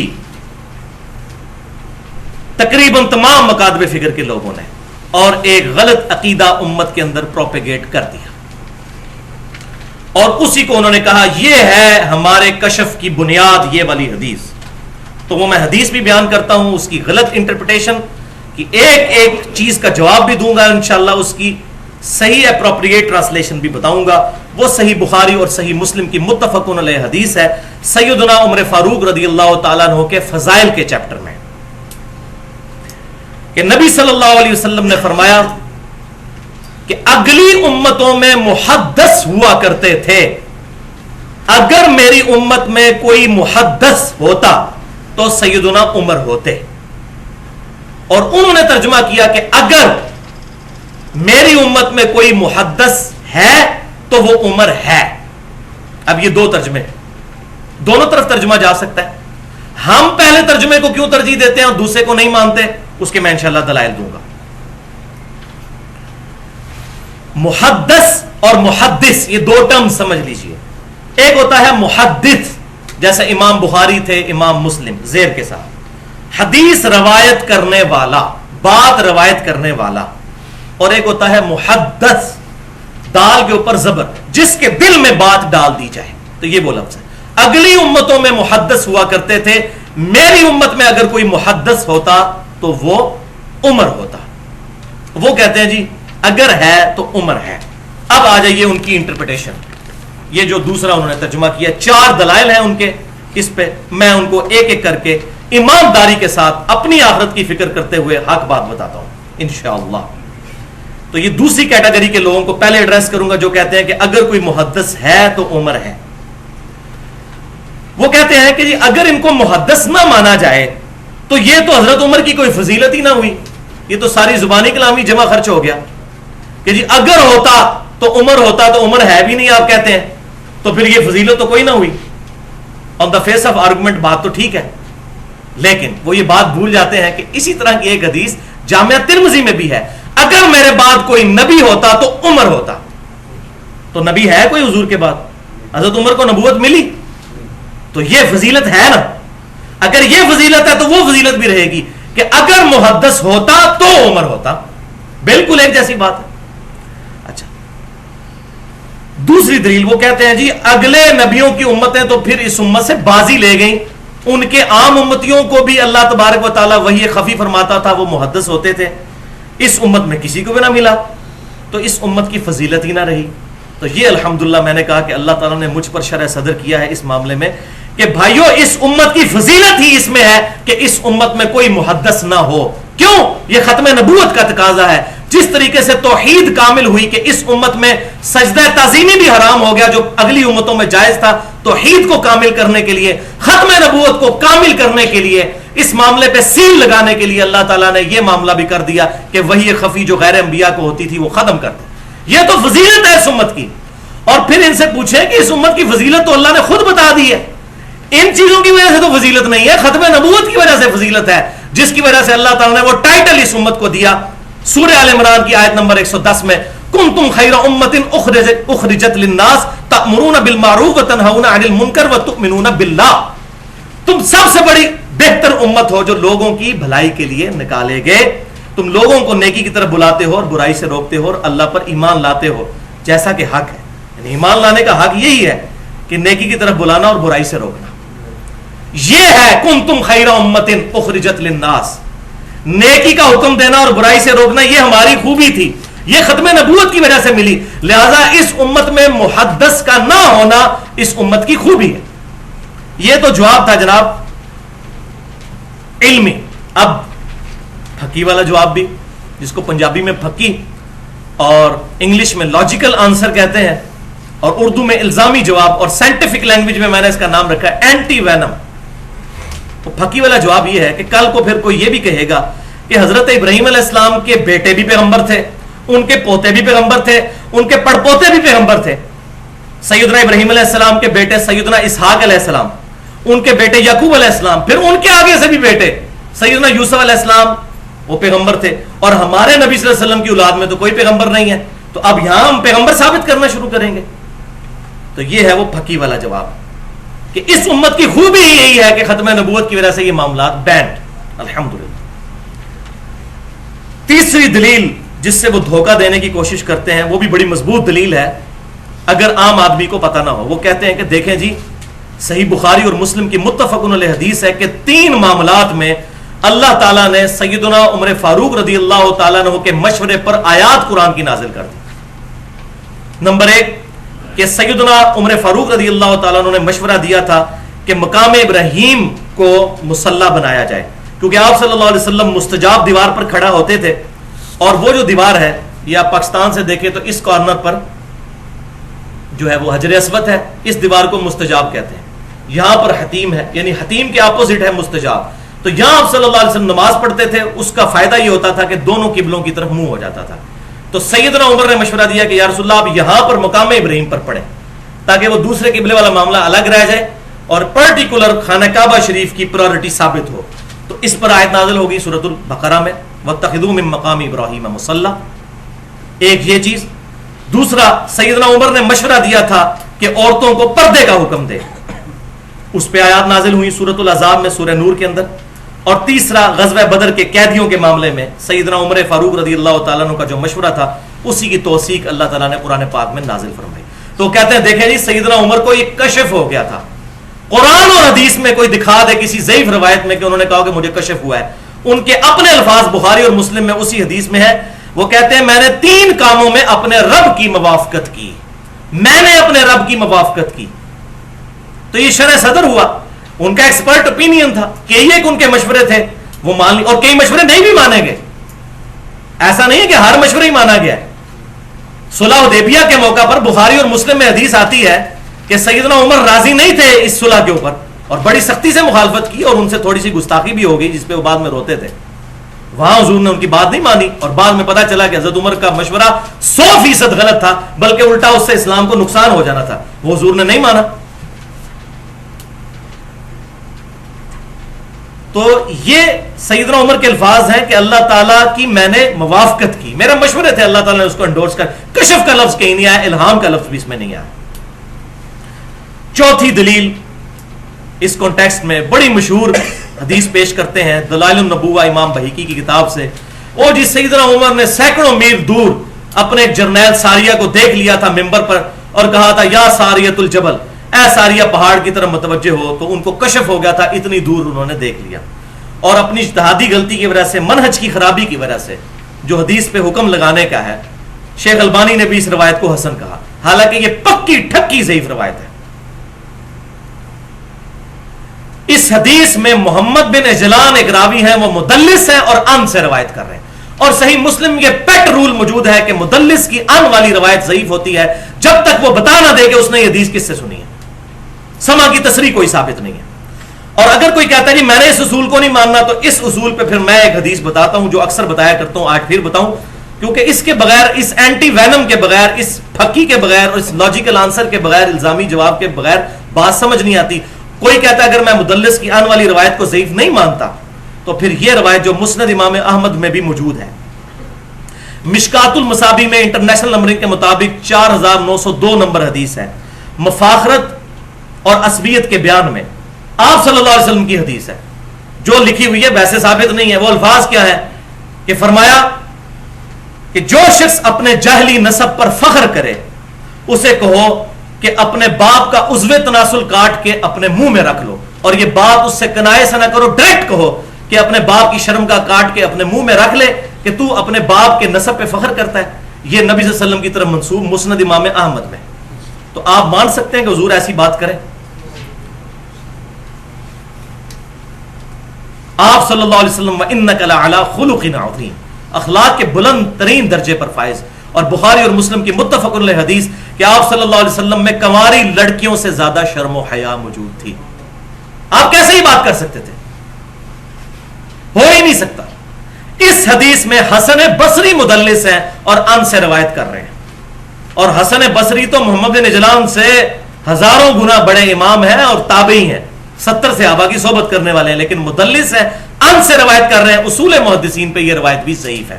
تو جس نے کہنا ہے کہ میں نے یا ساریۃ الجبل کو صحیح ماننا ہے، پھر اس کو بھی صحیح ماننا ہے. ہم تو دونوں کو کہتے ہیں اصول محدثین پر ضعیف ہے، ہماری اپنی مرضی سے نہیں. سیدنا عمر کے فضائل میں نے ایک لیکچر دیا ہے اسی محرم میں، تقریباً 2 گھنٹے کا، فضائل سیدنا عمر قرآن و سنت کی روشنی میں. اس میں سیدنا عمر کے بارے میں جو ضعیف روایتیں کافی ساری ہیں ان کو بھی میں نے ان کا بھی پوسٹ مارٹم کیا ہے. ان میں ایک یہ بھی تھی، وہ مسئلہ نمبر 65 کے نام سے اہل سنت پاک.com پر اپلوڈ ہے. اب ایک اور پھکی والا جواب اسی میں. ہم for the sake of argument اگر یہ بات مان لیں، وہ کہتے ہیں نہیں جی آپ ترجمہ یہ کریں کہ اگر کوئی محدث ہے تو عمر ہے، تو ہم کہتے ہیں for the sake of argument agreed. تو اس کا مطلب یہ ہے کہ حضرت عمر کے علاوہ کوئی اور محدث نہیں ہے، کیونکہ اس میں الفاظ ہیں اگر کوئی محدث اس امت میں ہے تو عمر ہے. پھر سیدنا عمر خاتم المحدثین ہوئے، خاتم المحدثین ہوئے. اگر یہ معنی بھی کر لیا جائے، ان کے بعد پھر کوئی بھی نہ ہوا. اگر یہ بھی، ورنہ تو پہلے 4 دلائل کے بعد تو گنجائش ہی نہیں ہے. لیکن یہ ان کے لیے آخری درجے میں ان کی ہدایت کے لیے یہ بھی علمی طور پر ان کو جواب دیا جا سکتا ہے اینٹی وینم کے طور پر. اب آ جائیے وہ جو اپروپریٹ ترجمہ جو میں نے کیا تھا، جس کی طرف قرآن و سنت کے دلائل جاتے ہیں، وہ حق ترجمہ ہے. وہ ہے اگر کوئی محدث ہوتا تو عمر ہوتا. یہ ترجمہ کیوں کیا؟ پہلی دلیل صحیح بخاری سے انٹرنیشنل نمبر کے مطابق 6990 نمبر حدیث ہے، کتاب التعبیر چیپٹر میں امام کائنات صلی اللہ علیہ وسلم نے فرمایا میرے بعد نبوت کی خبروں میں سے صرف مبشرات باقی ہیں. کیٹاگوریکل ڈینائی، صرف مبشرات اور کوئی چیز نہیں. صحابہ نے پوچھا یا رسول اللہ صلی اللہ علیہ وسلم یہ مبشرات کیا ہیں؟ تو فرمایا اچھے خواب، دیٹس آل. خوابوں کے علاوہ اس امت میں اب کوئی اور ذریعہ نہیں ہے غیب کی خبریں آنے کا. کیٹاگوریکل ڈینائی ہے. اگر ہوتا تو آپ فرماتے خواب بھی ہیں، کشف بھی ہے، الہام بھی ہے، یہ چیزیں قیامت تک چلیں گی. فرمایا میرے بعد نبوت کی خبروں میں سے صرف مبشرات باقی ہیں، اور وہ کھول بھی دیا خواب وہ نیند کی حالت میں ہوتا ہے، بیداری میں نہیں ہوتا. یہ پہلی دلیل، بڑی مضبوط دلیل. اور بخاری اور مسلم میں حدیث ہے پھر کہ آپ صلی اللہ علیہ وسلم نے فرمایا کہ خواب یا اللہ کی طرف سے ہوتا ہے یا شیطان کی طرف سے. دیکھنا پھر اس کو بعد میں کتاب و سنت پر ہی ہوگا کہ یہ خواب شیطانی ہے یا رحمانی ہے. وہ میں پوائنٹ نمبر 3 میں انشاءاللہ تعالی ایڈریس کر دوں گا. دلیل نمبر 2 اس میں یہ ہے، صحیح بخاری میں حضرت عمر نے خود ہی بتا دیا ہے اپنا عقیدہ اور اپنا سٹیٹس. کتاب الشہادات چیپٹر میں انٹرنیشنل نمبرنگ کے مطابق 2641 نمبر حدیث ہے. سیدنا عمر کا اپنا قول ہے کتاب الشہادات صحیح بخاری میں. سیدنا عمر خطبہ دیتے ہوئے کہتے ہیں کہ جب تک نبی صلی اللہ علیہ وسلم ہم میں موجود تھے، اللہ تبارک و تعالی وحی کے ذریعے ہمارا مواخذہ فرما لیتا تھا. پہلی چیز کہ آپ موجود تھے، وحی آتی تھی، ہمارا مواخذہ ہو جاتا تھا اگر کوئی بات ہم چھپا لیتے تھے. نمبر 2، اب ہم ظاہر پر ہی فتویٰ لگائیں گے کیونکہ سلسلہ وحی منقطع ہو چکا ہے. یہ الفاظ ہیں کہ چونکہ وحی کا سلسلہ منقطع ہو گیا، ہم ظاہر کے اوپر فتویٰ لگائیں گے، ہمیں تو پتہ ہی نہیں دل میں کیا ہے. تیسری بات، اچھے اعمال والوں کو امن دیں گے، ان کی تصدیق کریں گے. اور چوتھی بات، برے اعمال والوں کو امن نہیں دیں گے، ان کی تصدیق بھی نہیں کریں گے، اور نہ ان کی یہ بات مانیں گے کہ ہمارے دل میں نیت یہ تھی، ہم نے ظاہری طور پر یہ کام کیا. ہم یہ ان کا آرگومنٹ قبول نہیں کریں گے کیونکہ وحی کا سلسلہ منقطع ہو چکا ہے، ہمیں نہیں پتا ان کے دلوں میں کیا ہے. تو سیدنا عمر خود ہی پیچھے ہٹ کے بیک فٹ پہ چلے گئے. سیدنا عمر نے خود اپنا سٹیٹس کلیئر کر دیا کہ مجھے یہ باتیں نہیں پتا، سلسلہ وحی منقطع ہو چکا ہے. یہ خواہ خواہ ان کی طرف غلط باتیں منسوب کر کے مسلمانوں کے عقیدوں کو بگاڑ رہے ہیں. وَلِعَوْذُ بِاللَّهِ تَعَالَى. اب اس کشف کے عقیدے نے کیا گل کھلائے وہ بھی ذرا سن لیجئے. اور یہ میں یقین کریں کوئی کامیڈی شو نہیں ہے، لیکن آپ کو ہنسی آئے گی یہ باتیں سن کے جو میں بیان کرنے جا رہا ہوں کہ جو یہ کشف کے عقیدے نے گل کھلائے. اس کی 3 مثالیں بیان کرتا ہوں. پہلی مثال، بریلوی اور دیوبندی مکتبہ فکر کے جو مشترکہ بزرگ ہیں قاضی ثناء اللہ پانی پتی، جنہوں نے تفسیر مظہری لکھی، بڑا ان کو مانتے ہیں جی، مجدد تھے جی، یہ بہت بڑے مجدد. اس میں انہوں نے شیخ احمد سرہندی صاحب، جن کو صوفیہ مجدد الف ثانی کہتے ہیں، ان کے ریفرنس سے یہ بات نقل کی، ان کے فضائل بیان کرتے ہوئے. اور یہ مکتوبات جو چھپے ہوئے ہیں مجدد الف ثانی صاحب کے، مکتوبات مجددیہ جو بریلوی اور دیوبندی دونوں چھاپتے ہیں، کیونکہ دونوں نقشبند سلسلے کو ماننے والے ہیں، اس میں بھی موجود ہے. اور تفسیر مظہری کے مقدمے میں انہوں نے لکھا کہ ہمارے بزرگوں نے کشف کے ذریعے یہ چیز دیکھی ہے کہ عیسیٰ علیہ السلام جب دنیا میں اتریں گے تو وہ بھی فقہ حنفی پر عمل کریں گے. استغفر اللہ توبہ الیہ. اندازہ کریں، یعنی ایک پیغمبر کو ایک غیر پیغمبر کا مقلد، یعنی کہ جب انسان کے دماغ خراب ہو جائے نا تو کس درجے تک انسان اتر جاتا ہے. وہ کہتے ہیں عیسیٰ علیہ السلام بھی، یہ نہیں کہا کہ نبی صلی اللہ علیہ وسلم کی پیروی کریں گے، جبکہ حدیث میں آتا ہے بخاری اور مسلم اور باقی کتابوں میں کہ وہ تمہارے نبی کی سنت کو زندہ کریں گے. لیکن انہوں نے اللہ معافی دے کہ پیغمبر کے برابر یا اس سے اوپر ہی درجہ دے دیا ہوا ہے کہ عیسیٰ علیہ السلام بھی فقہ حنفی پر عمل کریں گے. ہم نے کشف کے ذریعے دیکھ لیا ہے. تو دیکھا ہوگا، شیطان نے دکھایا ہوگا، کیونکہ یہ اللہ کی طرف سے اگر چیز ہوتی، کشف تو نہیں، خواب میں آنی تھی، اور وہ اس طرح کی بات نہیں ہو سکتی. وہ آگے آ بھی رہا ہے انشاءاللہ معاملہ. وَلِعَوْذُ بِاللَّهِ تَعَالَى. تو عیسیٰ علیہ السلام کے بارے میں جو حیات مسیح اور نزول مسیح کا عقیدہ ہے، الحمدللہ میں نے کتاب و سنت سے ثابت کیا ہے. مسئلہ نمبر 12 کے نام سے اہل سنت پاک .com پر 1 گھنٹے کی گفتگو ہے. دوسری مثال فضائل اعمال میں لکھی ہے انہوں نے. شیخ زکریا سہارنپوری صاحب نے اس فضائل اعمال کے اندر جو چیپٹر ہے فضائل ذکر، جو ہمارے یہ تبلیغی جماعت کے بھائی درس دیتے ہیں، اس کا پیج ہے 560. کتب خانہ فیضی لاہور رائے ونڈ سے جو شائع ہوتی ہے، میں اس کا پیج نمبر بتا رہا ہوں. اس میں وہ لکھتے ہیں کہ امام ابو حنیفہ رحمۃ اللہ علیہ کو کشف ہو جایا کرتا تھا، جب کسی کو وضو کرتے دیکھتے تھے تو اس کے گناہ دھلتے ہوئے نظر آ جاتے تھے، اور یہاں تک وہ دیکھ لیتے تھے کہ اس نے چھوٹا گناہ کیا ہے یا بڑا کیا ہے، مکروہ کیا ہے یا یہ کیا ہے یا وہ کیا ہے. یہ بھی ان کو نظر آیا، پتہ نہیں وہ کتنے کلرز کا ان کو پانی نظر آتا تھا وضو کا دھلتا ہوا. وَلِعَوْذُ بِاللَّهِ تَعَالَى. امام حنیفہ رحمۃ اللہ علیہ کا کوئی قصور نہیں. عیسیٰ علیہ السلام کے بارے میں اگر ڈیوینٹی کلیم کی کرسچنز نے تو کرسچنز برے ہیں. عیسیٰ علیہ السلام وجیہاً فی الدنیا والآخرہ، ان کی ہم تنقیص نہیں کرتے. امام حنیفہ نے کہیں نہیں فرمایا کہ مجھے یہ معاملات ہوتے تھے. وہ آج زندہ ہوتے تو ان کے سروں پر لتر مارتے، جوتے مارتے ان کے سروں پر کہ میرے بارے میں یہ باتیں مشہور کی ہیں. جبکہ بھائیوں کتاب و سنت میں کتنے دلائل موجود ہیں کہ اللہ تعالیٰ ستار العیوب ہے، عیبوں پر پردہ ڈالنے والا ہے، اور اسی کو پسند فرماتا ہے. قیامت والے دن بھی کئی لوگوں کے عیبوں پر اللہ تعالیٰ پردہ ڈال دے گا، اور مسلمانوں کو اس کی ترغیب دلائے گی کہ دوسرے مسلمان کے گناہوں پر پردہ ڈالو، تو اللہ تعالیٰ خود یہ ترغیب دلا کے امت کو کہے گا کہ گناہ دیکھ لو دھلتے ہوئے. بولے اعوذ باللہ. تیسری مثال فضائل اعمال میں ہی کتب خانہ فیضی رائے ونڈ لاہور سے چھپی ہوئی، اس کا پیج نمبر ہے 484، نماز والے فضائل کے چیپٹر میں شیخ قرطبی کے حوالے سے وہ کہتے ہیں کہ شیخ قرطبی کے پاس ایک نوجوان آیا، نبی صلی اللہ علیہ وسلم کی وفات کے 650 سال بعد کی یہ بات نقل کر رہے ہیں. اس کو یہ کشف ہو جایا کرتا تھا کہ کون جنت میں ہے اور کون دوزخ میں. صحابہ کو عذاب قبر 4 فٹ نیچے نظر نہیں آتا. حذیفہ ابن یمان کے علاوہ منافقین کے نام نہیں کسی کو پتا. ہاں یہ بات کے بزرگ جو ہیں 650 سال بعد جنتی اور دوزخی ہونے کا بتا دیتے تھے. تو شیخ زکریا صاحب نقل کرتے ہیں کہ شیخ قرطبی کے پاس وہ نوجوان جب آیا تو انہوں نے کہا میں اس نوجوان کو چیک کروں. تو چیک کرنے کے لیے وہیں پر کیا ہوا کہ بیٹھے بیٹھے اس نے ایک چیخ ماری اور کہا کہ میری والدہ کو دوزخ کی طرف لے کے جا رہے ہیں، میں دیکھ رہا ہوں. یہ خواب میں نہیں ہو رہا، بیداری میں. یہ وہی کشف والا جو ان کا عقیدہ ہے.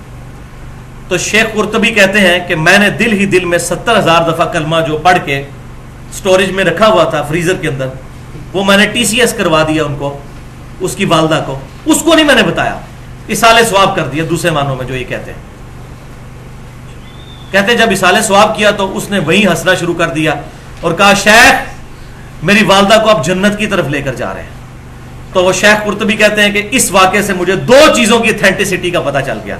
ہم لوگ تو خام مطلب بقول ان کے ذلیل ہو رہے ہیں کتاب و سنت پڑھ پڑھ کے کہ نبی صلی اللہ علیہ وسلم کی بات کیا ہے. یہ ان طریقے سے دین حاصل کرتے ہیں. کہتے ہیں 2 باتیں پتہ چل گئیں. ایک تو اس کا کشف صحیح تھا، وہ پتہ نہیں کیسے پتہ چلا. ایک بندہ جھوٹ بولا ہے سچ، جب تک آپ ویڈیو نہ دیکھ لیں آپ کیسے کسی کی تصدیق کر سکتے ہیں. کہتے ہیں مجھے کنفرم ہو گیا. اور وہ اس طرح کنفرم ہوا کہ دوسری جو چیز کنفرمیشن ہوئی کہ 70,000 دفعہ کلمہ پڑھ کے زبردستی بھی اللہ تعالیٰ سے کسی کو بخشوایا جا سکتا ہے جو میں نے بلٹی کروایا تھا. تو کہتے ہیں یہ چیز کنفرم ہوگی ولیعوذ باللہ تعالی. اب یہ ختم نبوت پر ڈاکہ نہیں تو اور کیا ہے. ہمارے بھولے بھائی جو ہے تبلیغی جماعت کے، میں ان کو نہیں مجرم ٹھہراتا. مجرم وہ علماء ہیں اور وہ ان کے بڑے لیڈرز ہیں جو ان کو یہ کتابیں دے کر تو گلی گلی پھروا رہے ہیں اللہ کی کتاب کو چھوڑ کر. ولیعوذ باللہ تعالی.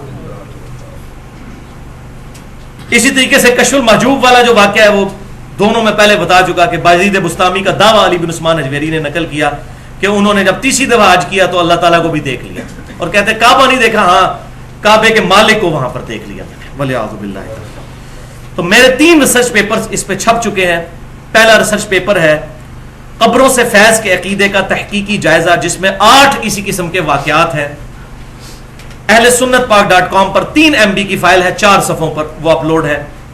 دوسرا ریسرچ پیپر 2A کے نام سے اندھا دھند پیروی کا انجام، اس میں 19 گستاخانہ عبارات ہیں جس پہ میرا لیکچر بھی ہے 71B کے نام سے. اور تیسرا ریسرچ پیپر 2B کے نام سے غیر اسلامی نظریات بامقابلہ صحیح اسلامی عقائد، اس میں 32 اس قسم کی عبارتیں موجود ہیں پورے ریفرنسز کے ساتھ. جسے چاہیے ہو تو وہاں سے وہ ڈاؤن لوڈ کر سکتا ہے. اور اس میں آپ حیران ہوں گے یہاں تک واقعہ لکھا ہوا ہے ارواح ثلاثہ کے اندر. اشرف علی تھانوی صاحب نے کہتے ہیں اسلام کے لیے بڑی خدمات ہیں. اب یہ بھی تو انہوں نے خدمت کی. ارواح ثلاثہ میں انہوں نے نقل کیا، نام ہی دیکھ لیں کتنا خطرناک ہے، 3 روحوں کا بیان ارواح ثلاثہ. اس میں وہ نقل کرتے ہیں قبروں سے فیض والے، میں نے پمفلٹ میں بھی ڈالا ہے کہ قاسم ننوتوی صاحب جنہوں نے مدرسہ دیوبند بنایا تھا، مرنے کے کئی سال کے بعد وہ قبر سے باہر نکلے اور دیوبند مدرسے میں 2 مولویوں کے درمیان جھگڑا تھا، ان کی صلح کروا کے دوبارہ قبر کے اندر واپس چلے گئے. اور اشرف تھانوی صاحب اس میں شرح کرتے ہوئے لکھتے ہیں، اس کی شرح لکھ رہے ہیں واقعے کی. ہم تو کتاب و سنت کی شرح بیان کرتے ہیں، اس واقعے کی شرح بیان کر رہے ہیں کہ ہو سکتا ہے کہ اس روح نے اللہ سے اجازت لے کے قبر سے اپنا جسم اٹھایا ہو اور باہر آ گئی ہو. اور یہ بھی ہو سکتا ہے کہ روح نے اجزاء میں خود تصرف کر کے اپنا جسم تیار کر لیا ہو، اپنا جسم خود، اور پھر باہر نکلا ہے. یہ اشرف تھانوی صاحب نے اس کی شرح بھی بیان کی ہے. اور اس امام میں نے کہا بہت ننگے ہیں. اہل حدیث حضرات کی طرف سے بھی ایک بڑی ڈینجرس کتاب ہے کرامات اہل حدیث. وہ بھی جھوٹ کا اور شرکی عقائد کا پلندہ ہے. لیکن میں اس حوالے سے اہل حدیث علماء کی تعریف کرتا ہوں کہ انہوں نے خود ہی اس مولوی کو اور اس کتاب سے اعلان برات کر دیا ہے. اگرچہ یہ کتاب چھپ رہی ہے کرامات اہل حدیث، لیکن کتنے بڑے بڑے علماء ہیں جنہوں نے اس کو ریجیکٹ کر دیا کہ اس کتاب کے ساتھ ہمارا کوئی تعلق نہیں. اس میں بھی اس قسم کے بڑے بےہودہ واقعات موجود ہیں. یہ میں اس لیے بیان کر رہا ہوں تاکہ کوئی یہ نہ کہے کہ فلاں کی تھی وہ چھوڑ دی. اسی طریقے سے اہل تشیع کی تو آپ جو کتاب کھولیں اس میں تو یہ چیزیں موجود ہیں. لیکن الحمدللہ اب ہمارے لیکچرز کے ذریعے اللہ تبارک و تعالی ہدایت دینے والا ہے, بات لوگوں تک الحمدللہ حق بات پہنچ رہی ہے. اب اس میں جب یہ باتیں کریں گے تو بڑا لیم ایکسکیوز دیں گے آپ کو, اور جی اللہ تعالیٰ چاہے تو کرامت نہیں دکھا سکتا, آپ کرامت کے منکر ہیں. کرامت کے ہم منکر نہیں, میرا پورا لیکچر ہے کرامت کے اوپر, مسئلہ نمبر 49 کے نام سے, اس کے 15 منٹ شروع کے کرامت کے. ہم کس کرامت کو مانتے ہیں؟ کرامت کوئی دکھا نہیں سکتا, اللہ کا کرم ہوتا ہے کسی پر, خود نہیں کیپیبل ہوتا دکھانے کا. اور یہ کرامت ہے, دیکھیں نا جی, اللہ تعالیٰ چاہے تو قاسم نانوتوی صاحب قبر سے نکل کر مدرسہ دیوبند میں 2 مولویوں کی صلاح نہیں کروا سکتے. اب کون بندہ جو کہے گا جی نہیں ہو سکتا ایسے, اس طریقے سے. لیکن یہ صرف اپنے مولویوں کے لیے. اگر ان سے پوچھیں کہ ہمارے اہل تشیع بھائی جو یا علی مدد کہتے ہیں, اللہ چاہے تو حضرت علی قبر سے نکل کے آ کے ان کی مشکل کشائی نہیں کر سکتے, کہیں گے یہ شرک ہے. تو معاملہ یہ ہے کہ مسئلہ کہیں اور پہ خراب ہے, رزلٹ پہلے فکس ہے, پری ڈیٹرمنڈ ہے, اس میں چیزوں کو فٹ ان کیا جاتا ہے. اور یہ اللہ تعالیٰ چاہے تو دکھا سکتا ہے. بھائی اس طریقے سے اگر چیزیں مانی جائیں تو انسان مسلمان نہیں رہتا. کیوں کہ اللہ تبارک و تعالیٰ نے واضح طور پر قرآن پاک میں 2 آیات ایسی نازل فرما دی ہیں.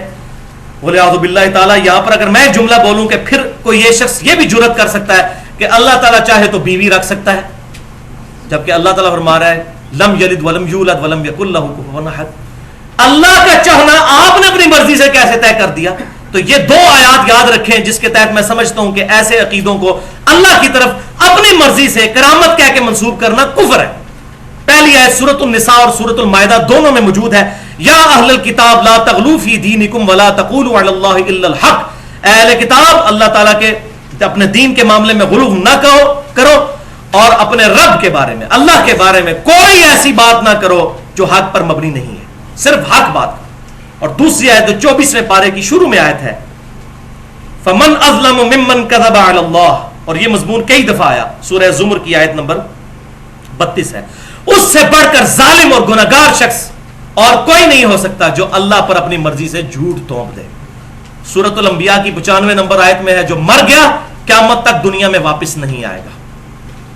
قرآن کا انکار ہوگا. لا تبدیل لکلمات اللہ, اللہ تعالیٰ کے کلمات نہیں بدلتے. اگر کوئی کہے کہ اللہ تبارک و تعالیٰ چاہے تو اپنے کلمات کو بدل دے, تو بھائیو جو اپنے کلمات کو بدلے گا وہ اللہ نہیں ہے, اور جو اللہ ہے وہ جھوٹ نہیں بولتا, وہ اپنے کلمات کو نہیں بدلتا, وہ فکس ہے. اور انہی چیزوں کو بنیاد بنایا ماضی قریب میں ہی, آج سے 100 سال پہلے انڈیا پاکستان کے اندر ایک بہت بڑی پرسنالٹی غلام احمد قادیانی دجال نے, جس نے انہی چیزوں کو بنیاد بنا کر امتی نبی ہونے کا دعویٰ کیا. اس کی آپ کتابیں پڑھ کے دیکھیں,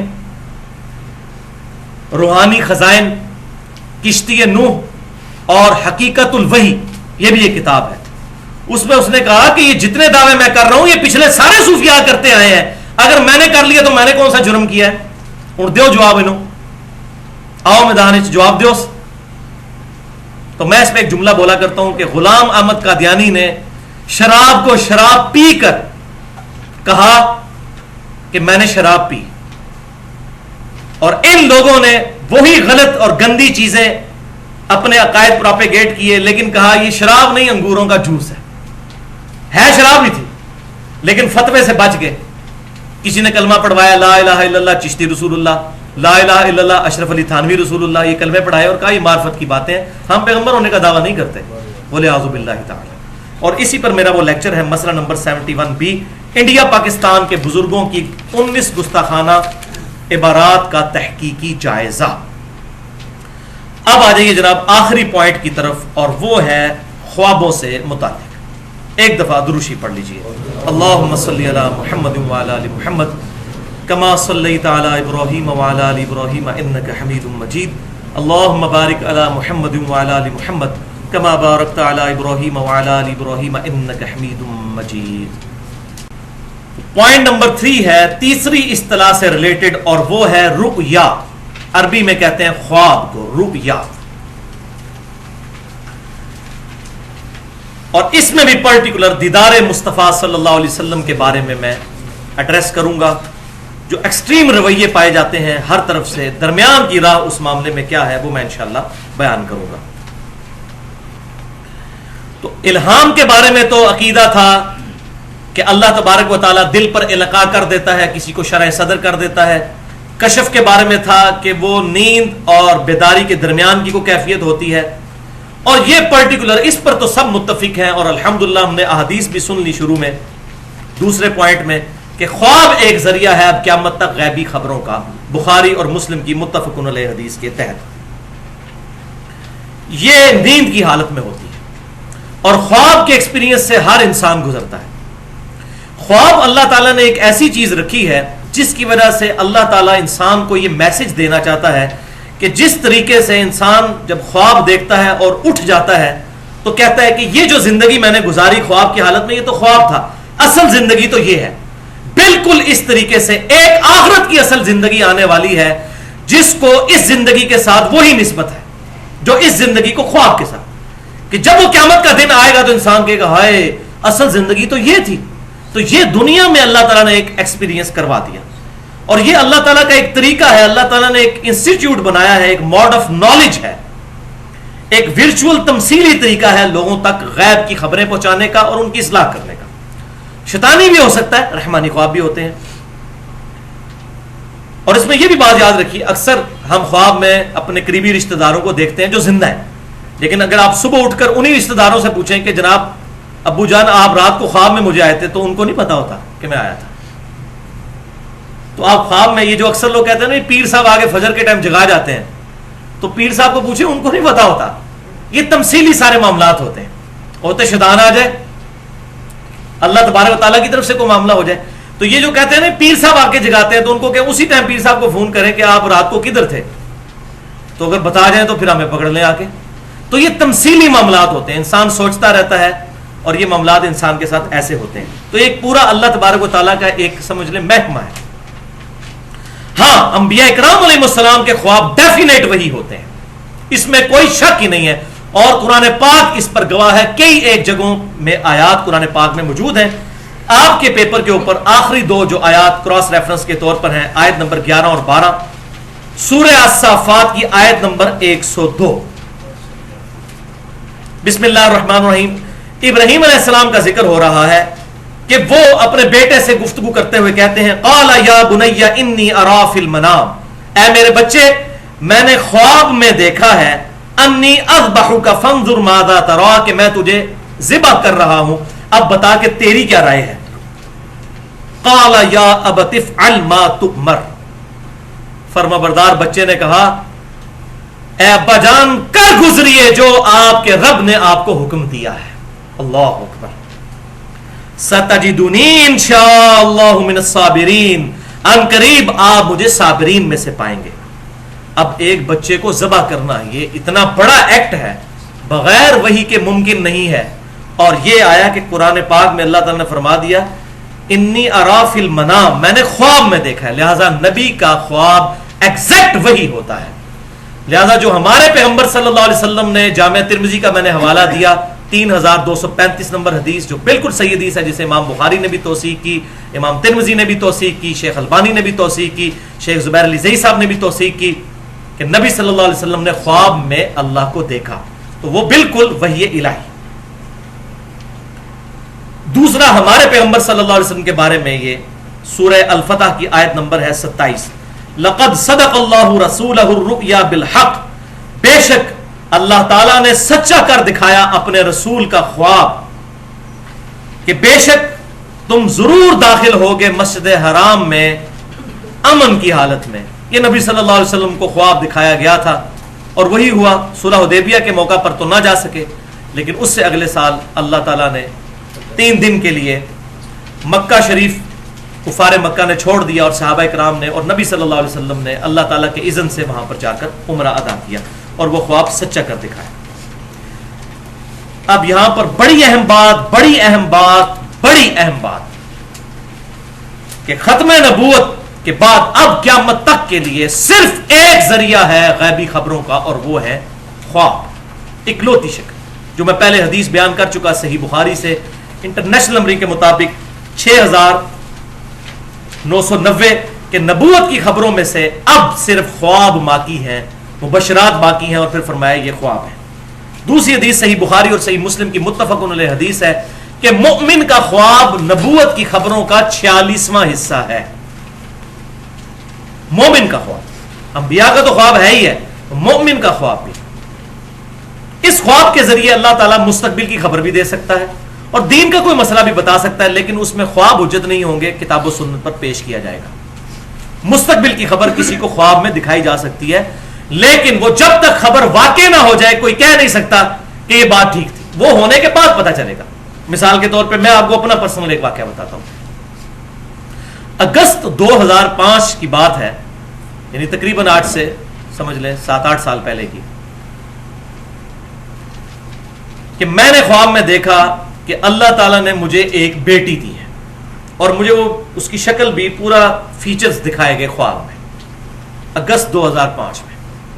اور اس کے پھر 4 مہینے کے بعد 3 دسمبر 2005 کو اللہ تعالیٰ نے مجھے الحمدللہ بیٹی کی دولت سے نوازا، اور ایگزیکٹ وہی شکل تھی جو میں نے 4 مہینے پہلے خواب میں دیکھی تھی.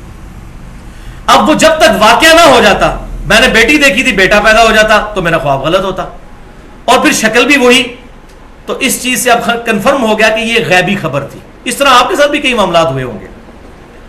لیکن دین کے معاملات جو ہیں وہ اگر خواب میں ایسے معاملات ہوں وہ حق ہو سکتے ہیں، لیکن ان کو کتاب و سنت پر پیش کیا جائے گا. ایسا نہیں ہے کہ کتاب و سنت کے بغیر کسی کی ذاتی انٹرپریٹیشن مان لی جائے.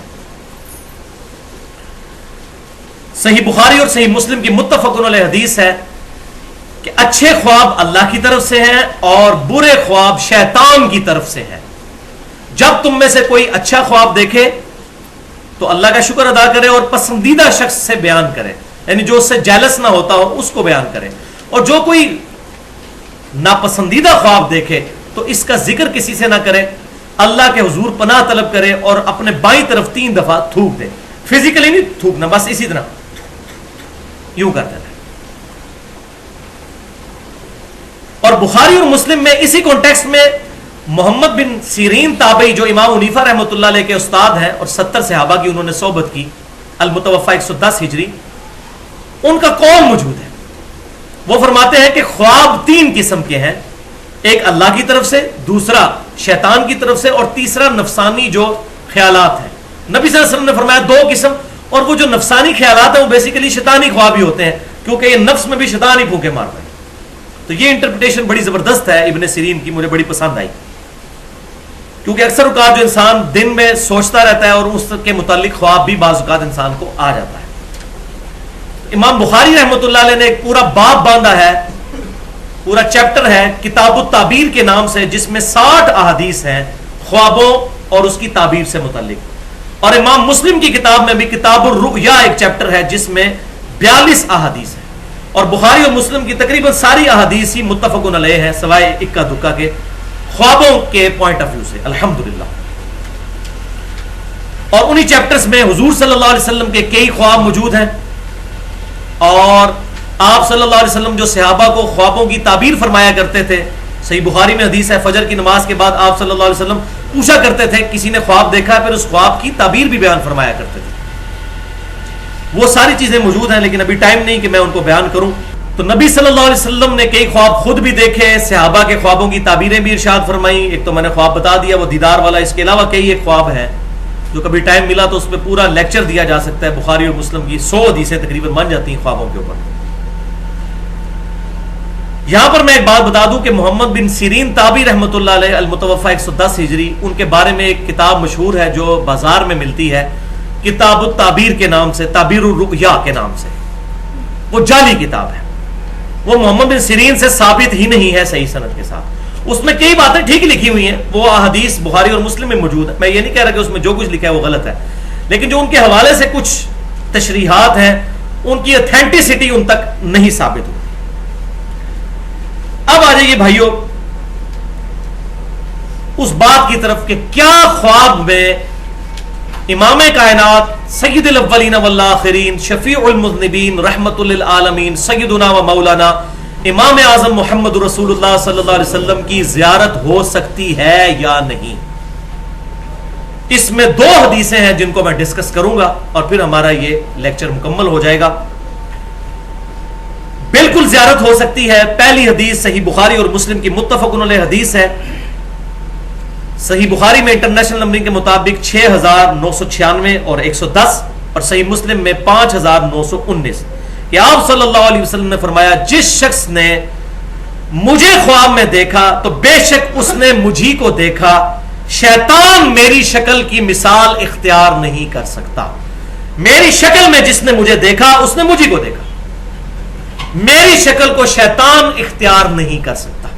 یعنی اللہ تعالیٰ جب بھی دکھائے گا نبی صلی اللہ علیہ وسلم کو تو نبی صلی اللہ علیہ وسلم کو ہی دکھایا جا رہا ہوگا. یہ نہیں ہوگا کہ شیطان آپ صلی اللہ علیہ وسلم کی ایگزیکٹ شکل اڈاپٹ کر کے خواب میں آ جائے. یہ بہت بڑا پروٹوکول آپ صلی اللہ علیہ وسلم کو دیا گیا. اب اس پہ پنڈولم کی دو ایکسٹریمز ہیں. ایک ایکسٹریم پہ وہ لوگ ہیں جو ان خوابوں کی بنیاد کے اوپر آئے دن خواب بیان کرتے ہیں. ہمارے فلاں بزرگ نے دیکھ لیا خواب اور یہ ہو گیا وہ ہو گیا. ان کو قرآن و سنت سے بات بتائیں وہ کہتے ہیں نہیں ہم نے خواب دیکھ لیا. وہ قرآن کو بھی نہیں مانتے پھر سنت کو بھی انکار کر دیتے ہیں ان خوابوں کی بنیاد پہ. یہ ایک ایکسٹریم پہ لوگ ہیں. دوسری ایکسٹریم پہ وہ لوگ ہیں جو لوگ کیٹاگوریکل ڈینائی کر دیتے ہیں نہیں جی صحابہ کے علاوہ تو نبی صلی اللہ علیہ وسلم کو خواب میں کوئی دیکھ ہی نہیں سکتا کیونکہ حضور کی شکل کا صرف صحابہ کو پتا تھا. تو بھائیو اگر یہ بات ہوتی تو حضور خود بتا کے جاتے ہیں یہ صرف صحابہ کے لیے حدیث ہے قیامت تک کسی اور کے لیے نہیں ہے. تو یہ بھی انٹرپریٹیشن بالکل غلط ہے. حق بات پینڈولم کی دو ایکسٹریمز کے درمیان ہے کہ نبی صلی اللہ علیہ وسلم کو دیکھا جا سکتا ہے قیامت تک کوئی امتی بھی دیکھ سکتا ہے لیکن لیکن لیکن اس شکل مبارک میں جو احادیث کے ذریعے ہم تک ٹرانسفر ہوئی ہیں اگر وہ شکل مبارک ہوگی تو آپ صلی اللہ علیہ وسلم کو دیکھا جا سکتا ہے. اور اس کی کئی ایک مثالیں موجود ہیں احادیث کی کتابوں میں. یہ تاریخ کی یا بزرگوں کی لکھی ہوئی کتابیں نہیں ہیں. 5 مثالیں میں بیان کر دیتا ہوں تاکہ ہمارا ایمان تازہ ہو جائے اس حوالے سے. صحیح مثال نمبر 1 مسند امام احمد میں انٹرنیشنل نمبرنگ کے مطابق 2165 نمبر حدیث ہے کہ آپ صلی اللہ علیہ وسلم کی وفات کے 50 سال کے بعد 61 ہجری میں سیدنا عبداللہ ابن عباس رضی اللہ تعالیٰ عنہ صحابی نے حضور کو خواب میں دیکھا. اور یہ حدیث مشکات میں 6181 نمبر ہے. شیخ البانی بھی اسے صحیح کہتے ہیں. شیخ زبیر علی زئی صاحب نے بھی اس پر صحت کا حکم لگایا. پوری امت اس کو نقل کرتی ہے یہ الحمدللہ. ابن عباس کہتے ہیں کہ ایک دن دوپہر کے وقت میں نے نبی صلی اللہ علیہ وسلم کو خواب میں دیکھا. آپ صلی اللہ علیہ وسلم پریشان بال بکھرے ہوئے پرانگدہ حالت اور ہاتھوں میں ایک خون کی شیشی اٹھائی ہوئی ہے جس کے اندر خون ہے. میں نے پوچھا اے اللہ کے نبی میرے ماں باپ آپ پر قربان یہ آپ کی کیا حالت ہے. آپ صلی اللہ علیہ وسلم کو کس نے غمناک کر دیا؟ تو آپ صلی اللہ علیہ وسلم نے فرمایا کہ یہ میرے حسین اور ان کے ساتھیوں کا خون ہے. آج صبح سے کربلا میں اس خون کو سمیٹ رہا ہوں. میرے حسین اور اس کے ساتھیوں کو وہاں پر شہید کر دیا گیا. ابن عباس کہتے ہیں کہ میں گھبرا کے اٹھا. میں نے وہ دن اور تاریخ نوٹ کیا. وہ 10 محرم 61 ہجری تھا. اور بعد میں خبر آئی ظاہر ہے اس وقت کوئی انٹرنیٹ نہیں تھا کوئی موبائل فون سروس نہیں تھی. کتنے عرصے کے بعد خبر آئی کہ اسی دن سیدنا حسین اور ان کے ساتھیوں کو ظلماً شہید کیا گیا فرات کے کنارے. وَلِعَاذُ بِاللَّهِ تَعَالَى. اس کی ڈیٹیل پوری سننی ہو تو مسئلہ نمبر 61 کے نام سے حسینیت اور یزیدیت کا تحقیقی جائزہ اہل سنت پاک.com پر میری پوری گفتگو موجود ہے جو ایکسپلوسیو گفتگو ہے الحمدللہ 2.25 گھنٹے کی. تو یہاں پر یہ الفاظ ہے کہ میں صبح سے ان کا خون جمع کر رہا ہوں. تو میں وہی بات کروں گا. یہ بات تمثیلاً ہے. اپنے ماں باپ کو آپ خواب میں دیکھیں ان سے پوچھیں ان کو نہیں پتا ہوگا. کئی بھی معاملہ یہ اللہ تبارک و تعالیٰ کا ایک پورا انسٹیٹیوٹ ہے. یہ مثال کے طور پر تمثیلاً بات دکھائی جاتی ہے. صحیح بخاری میں موجود ہے آپ صلی اللہ علیہ وسلم نے خواب دیکھا کہ آپ کے سامنے بھینس ذبح ہو رہی ہے. تو آپ صلی اللہ علیہ وسلم نے فرمایا اس کی تعبیر میں نے کہی ہے یہ کی ہے کہ غزوہ احد میں مسلمانوں کو تکلیف پہنچے گی. اور وہی ہوا 70 صحابہ شہید ہوئے. اب بھینس تو ہندوؤں کے نزدیک معتبر ہے. تو نبی صلی اللہ علیہ وسلم کو ایک مثال کے طور پر ایک خون دکھایا گیا بھینس کے ذبح ہونے کا. اتنا خون مراد اس سے یہ تھی کہ صحابہ کرام کثرت کے ساتھ ذبح ہوں. اللہ ان سے راضی ہو اور ہمیں بھی قیامت والے دن ان کا ساتھ نصیب فرمائے جنہوں نے اسلام کے لیے قربانیاں دی الحمدللہ. صحیح خواب نمبر 2 کی مثال صحیح مسلم میں انٹرنیشنل نمبرنگ کے مطابق 79 نمبر روایت ہے. مقدمے کے اندر ہی امام مسلم رحمۃ اللہ علیہ لے کر آئے ہیں کہ سیدنا علی بن مسہر تبع تابعی، یہ تابعی بھی نہیں ہے، تبع تابعی ہے، وہ کہتے ہیں کہ میں نے اور حمزہ نامی ایک تبع تابعی نے ابان بن ابی عیاش المتوفا 140 ہجری، جو ایک کذاب تابعی تھا، 140 ہجری میں فوت ہوا، اس سے میں نے 1000 احادیث نقل کی ہیں، امام مسلم لے کر آ رہے ہیں۔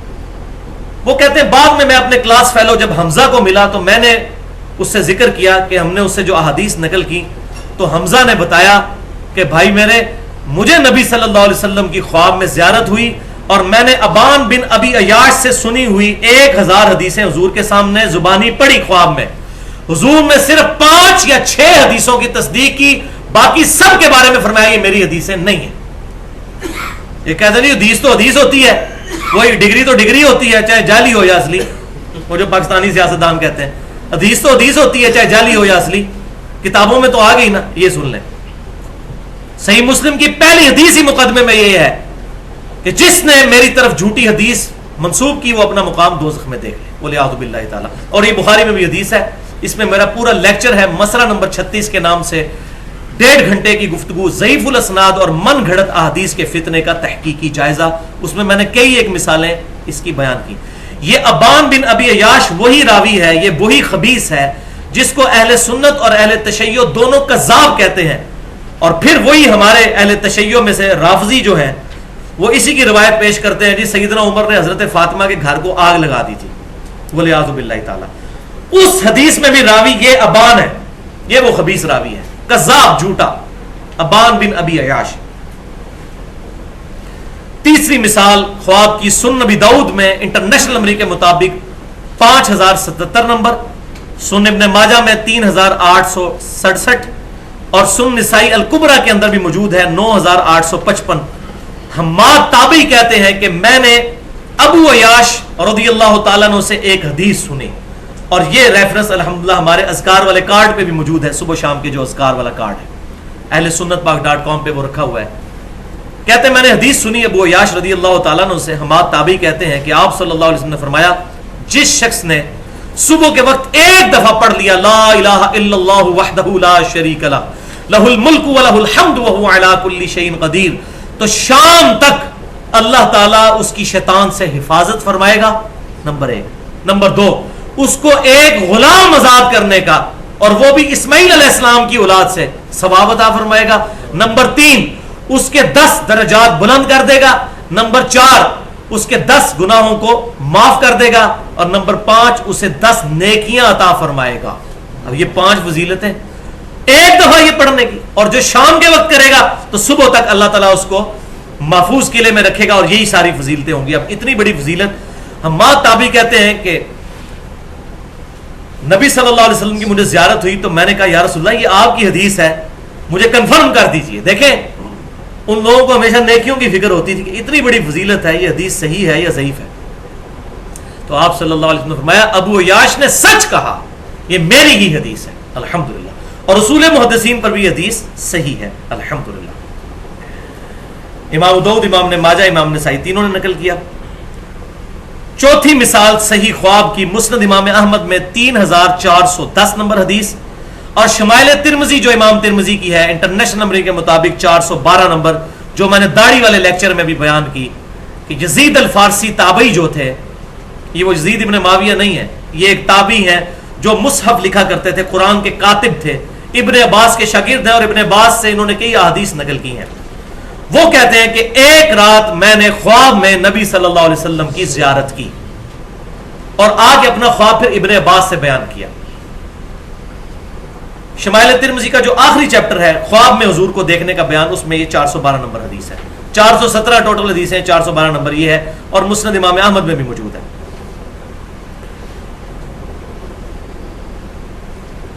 تو وہ کہتے ہیں میں نے ابن عباس سے کہا کہ میں نے رسول اللہ صلی اللہ علیہ وسلم کو خواب میں دیکھا، تو ابن عباس نے کہا جلدی جلدی اپنا خواب بیان کرو، میں نے رسول اللہ سے سنا جس شخص نے مجھے خواب میں دیکھا اس نے مجھے کو دیکھا، میری شکل میں شیطان نہیں آ سکتا۔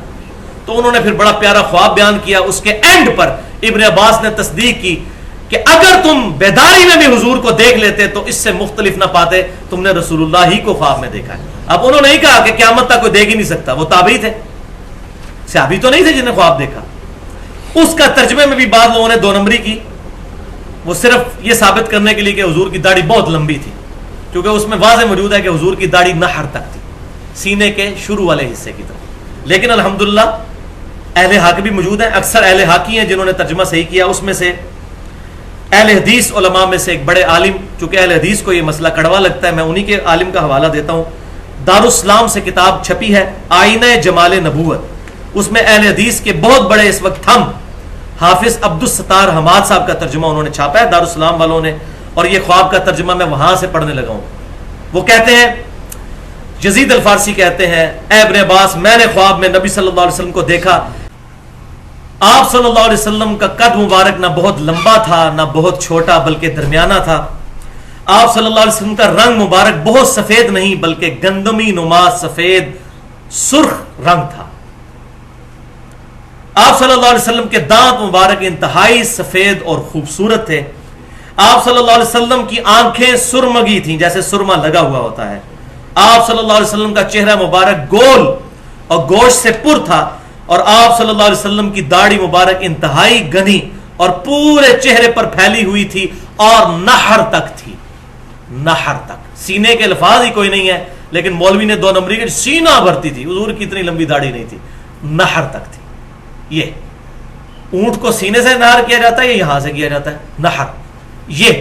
یہ جہاں پر یہ ہلکا سا سمجھے کہ ٹرف بنا ہوا ہوتا ہے، یہاں پر یہ گلے والا آخری حصہ جہاں سے سینہ شروع ہوتا ہے، سینہ یہاں سے شروع ہو کے ناف تک جاتا ہے، یہ سینے کا ابتدائی حصہ. اور وہی انہوں نے ترجمہ کیا کہ آپ صلی اللہ علیہ وسلم کی داڑھی مبارک سینے کے شروع کے حصے پر، ابتدائی حصے پر پھیلی ہوئی تھی یہاں تک. اور یہ الحمدللہ مجھ پہ شرح صدر ہوا ہے. میں وہی بات کروں گا کہ اکثر علماء پریشان تھے کہ صحیح بخاری میں آتا ہے کہ عبداللہ بن عمر مٹھی کے بعد داڑھی کاٹ دیا کرتے تھے حج اور عمرے پر، اور ابو داؤد میں ہے کہ مطلقاً مٹھی کے بعد داڑھی کاٹا کرتے تھے. وہ والی جو حدیث ہے ذهب الظمأ وابتلت العروق وثبت الاجر انشاءاللہ، اسی میں موجود ہے کہ وہ تابعی کہتے ہیں کہ عبداللہ بن عمر یہ دعا بھی پڑھتے تھے اور مٹھی کے بعد داڑھی بھی کاٹا کرتے تھے. اور الموطا امام مالک میں ہے کہ صرف اس سال جس سال انہوں نے حج کرنا ہوتا تھا اس سال عبداللہ بن عمر رمضان سے حج تک داڑھی کو تھوڑا لمبا کر لیتے تھے تاکہ حج کے موقع پر داڑھی کاٹیں. تو یہ جو لوگ کہہ رہے ہیں داڑھی وہ حج کے موقع پہ کاٹتے تھے، وہ لمبی انہوں نے 3 مہینے پہلے کی ہوتی تھی، ان کی داڑھی مٹھی تھی. کیوں؟ کہ ان کا یہ ماننا تھا کہ حضور کی داڑھی چونکہ یہاں تک تھی میں اس سے لمبی نہیں کروں گا. جو صحیح بخاری میں 10 حدیثیں ہیں کہ ابن عمر اتنے متبع سنت تھے کہ حضور کے حج کے سفر کے دوران ان جگہوں پر رکا کرتے تھے جہاں حضور صلی اللہ علیہ وسلم رکا کرتے تھے. الحمدللہ. تو داڑھی پر میں نے کافی ڈیٹیل گفتگو کی ہے، داڑھی کی اہمیت اور اس کی مقدار اور اس کے صحیح احکام و مسائل پر مسئلہ نمبر 33 کے نام سے اہل سنت پاک.com پر، وہاں ڈیٹیل کے ساتھ داڑھی پر گفتگو سنی جا سکتی ہے. صحیح خواب نمبر 5 سنن دارقطنی حدیث کی کتاب ہے. امام دارقطنی رحمۃ اللہ علیہ المتوفا 382 ہجری، شروع کے ائمہ محدثین میں سے ہیں. ان کی کتاب ہے سنن دارقطنی جس میں 4898 احادیث ہیں. اس میں انہوں نے نماز والے چیپٹر میں یہ خواب نقل فرمایا ہے، اور وہ کہتے ہیں کہ میں نے یہ خواب اپنے استاد سے خود سنا جنہوں نے یہ خواب دیکھا، اور ان کے استاد تبا تابعی تھے 4 صدی کے اندر. ان کا نام تھا امام ابو جعفر بن اسحاق، اور حدیث کا انٹرنیشنل نمبر ہے 1135، جلد 1 صفحہ 293. اور بریلوی مکتبہ فکر کے علماء نے بھی اس کا ترجمہ شائع کیا ہے، دیوبند نے بھی کیا ہے. بریلوی مکتبہ فکر کا جو ترجمہ ہے شبیر برادرز کا، اس میں اس کا نمبر ہے 1110. وہ ترجمہ آپ خود بھی پڑھ سکتے ہیں. نماز کے چیپٹر میں انہوں نے نقل کی احادیث کہ نبی صلی اللہ علیہ وسلم نماز کے شروع میں رفع الیدین کرتے تھے، رکوع میں جاتے وقت رفع الیدین کرتے تھے، اور رکوع سے اٹھ کر رفع الیدین کرتے تھے. یہ احادیث نقل کی. پھر کئی صحابہ کا نقل کیا کہ ان کا یہ عمل تھا. اس کے بعد وہ کہتے ہیں کہ ہمارے استاد نے، امام دارقطنی خود کہتے ہیں کہ میرے استاد نے جو ثقت تبا تابعی ہیں، انہوں نے مجھے خود یہ بات املا کروائی کہ پہلے میں بھی عراقیوں کے مذہب پر تھا، کوفی نجدیوں کے مذہب پر، یعنی میں رفع الیدین کرنے کا قائل نہیں تھا. پھر کہتے ہیں کہ ایک رات میں نے نبی صلی اللہ علیہ وسلم کو خواب میں دیکھا، اور آپ صلی اللہ علیہ وسلم کو میں نے اس حال میں پایا کہ آپ صلی اللہ علیہ وسلم نماز ادا فرما رہے تھے. میں نے دیکھا کہ آپ صلی اللہ علیہ وسلم نے نماز شروع کی تو اپنے دونوں ہاتھ کندھوں تک اٹھائے، جب رکوع میں جانے کا ارادہ کیا تو بھی دونوں کاندھوں تک ہاتھوں کو اٹھایا، اور جب سمی اللہ لمن حمدہ ربنا لک الحمد کہا تو پھر دونوں کندھوں کو تک ہاتھوں کو اٹھایا، یعنی وہ تینوں رفع الیدین کیے. تو کہتے ہیں اس سے پہلے میں بھی عراقیوں کے مذہب پر تھا، یعنی رفع الیدین سوائے پہلے کہ کوئی رفع الیدین کوفی نجدیوں کی طرح میں نہیں مانتا تھا. یہ کوفی نجدی عراقی ہیں، مسئلہ نمبر 67 کے نام سے اس پہ میں نے 25 منٹ کی گفتگو کی ہے. تو الحمدللہ یہ خواب، اب یہ جو لوگ کہتے ہیں نا ہمارے بزرگوں نے خواب دیکھے، ان کو کہیں یہ خواب بھی پھر مانے کہ وہ تو ہے ہی آپ کے حنفی عالم تھے، وہ کوفے کے مذہب کے اوپر تھے اور انہوں نے پھر رفع الیدین شروع کر دیا الحمدللہ یہ خواب دیکھنے کے بعد. لیکن یہ اپنے بزرگوں کے مانیں گے. دوسری حدیث صحیح بخاری اور صحیح مسلم کی جو میں نے کہا تھا بیان کروں گا، اور اس کی تشریح بڑی ضروری ہے. بخاری میں 6993 اور صحیح مسلم میں 5920 کہ نبی صلی اللہ علیہ وسلم نے فرمایا جس شخص نے مجھے خواب میں دیکھا اس نے مجھی کو دیکھا، میری شکل میں شیطان خواب میں نہیں آ سکتا، اور جس نے مجھے خواب میں دیکھا ان قریب بیداری میں بھی میری زیارت کرے گا انشاءاللہ. اب یہ جو آخری حصہ ہے یہ ہے اس میں یونیک کہ بیداری میں میری زیارت کرے گا. اب اس میں کہتے ہیں جی وہ بیداری میں کی ہے. جی دیکھیں جی امام سیوطی نے 82 دفعہ نبی صلی اللہ علیہ وسلم کو بیداری میں دیکھا.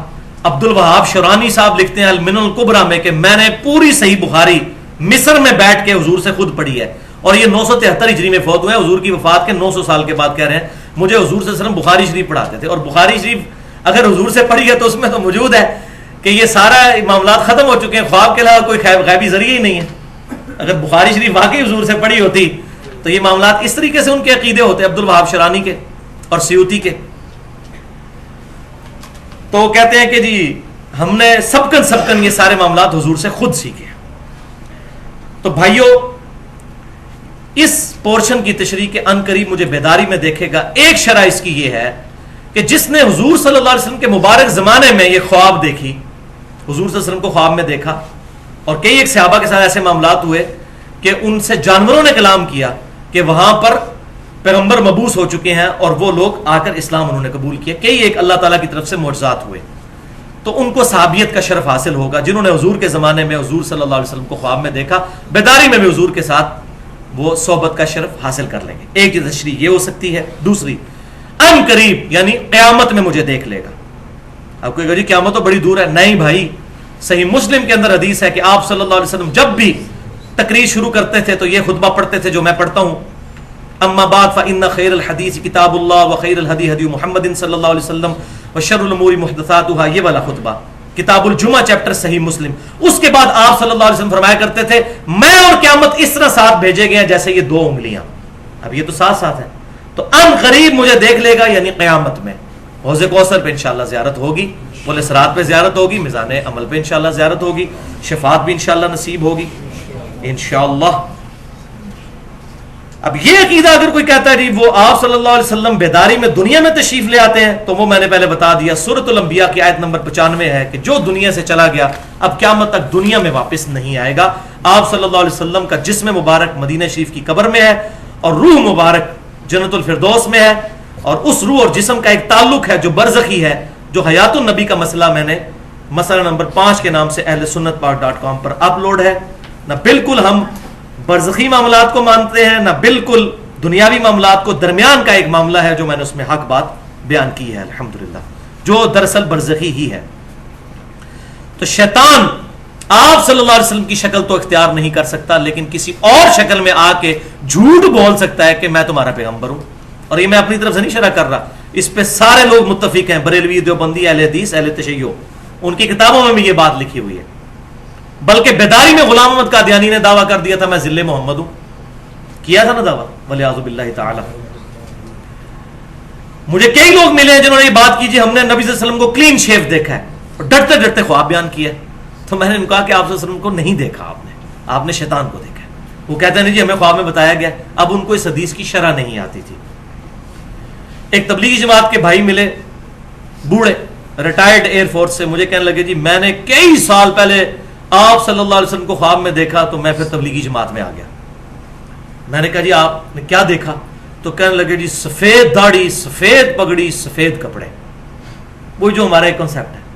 میں نے کہا انا للہ و انا الیہ راجعون. مجھے لگتا ہے آپ نے شیطان کو خواب میں دیکھا. وہ کہنے لگا جی حدیث ہے. میں نے کہا الحمدللہ حدیث تو ہم ماننے والے ہیں, لیکن اس میں ہے کہ میری شکل میں. تو بھائی بخاری اور مسلم کی متفق علیہ حدیث ہے. انس ابن مالک جنہوں نے 10 سال حضور کو وضو کروایا, وہ کہتے ہیں کہ وفات کے وقت اگر میں حضور صلی اللہ علیہ وسلم کے بال مبارک سر اور داڑھی کے ملا کے بھی گنتا تو 20 سے زیادہ سفید نہیں تھے.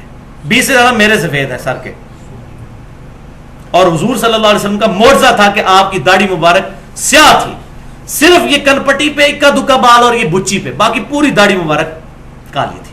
20 سے زیادہ بال سفید نہیں. تو سفید داڑھی میں نبی صلی اللہ علیہ وسلم کو کیسے خواب میں دیکھ لیا؟ تو آپ صلی اللہ علیہ وسلم کو نہیں دیکھا. تو یہ میں جو کہہ رہا ہوں کہ یہ ہماری شرح نہیں, شروع سے صحیح بخاری میں جو شرح لکھی گئی سب سے بیسٹ, جس کو بریلوی, دیوبندی, اہل حدیث, اہل سنت کے روانے والے تینوں گروہ مانتے ہیں, فتح الباری ابن حجر اسقلانی رحمۃ اللہ علیہ, المتوفا 852 ہجری, ان کی لکھی ہوئی ہے صحیح بخاری کی شرح. اس میں انہوں نے لکھا ابن سیرین رحمۃ اللہ علیہ کا قول صحیح سند کے ساتھ, کہ ان کو جب بھی کوئی آگے بتاتا تھا کہ میں نے نبی صلی اللہ علیہ وسلم کی خواب میں زیارت کی, تو کہتے تھے پہلے نشانیاں بتاؤ تم نے حضور کو کس طرح دیکھا. وہ کہتا تھا یہ دیکھا.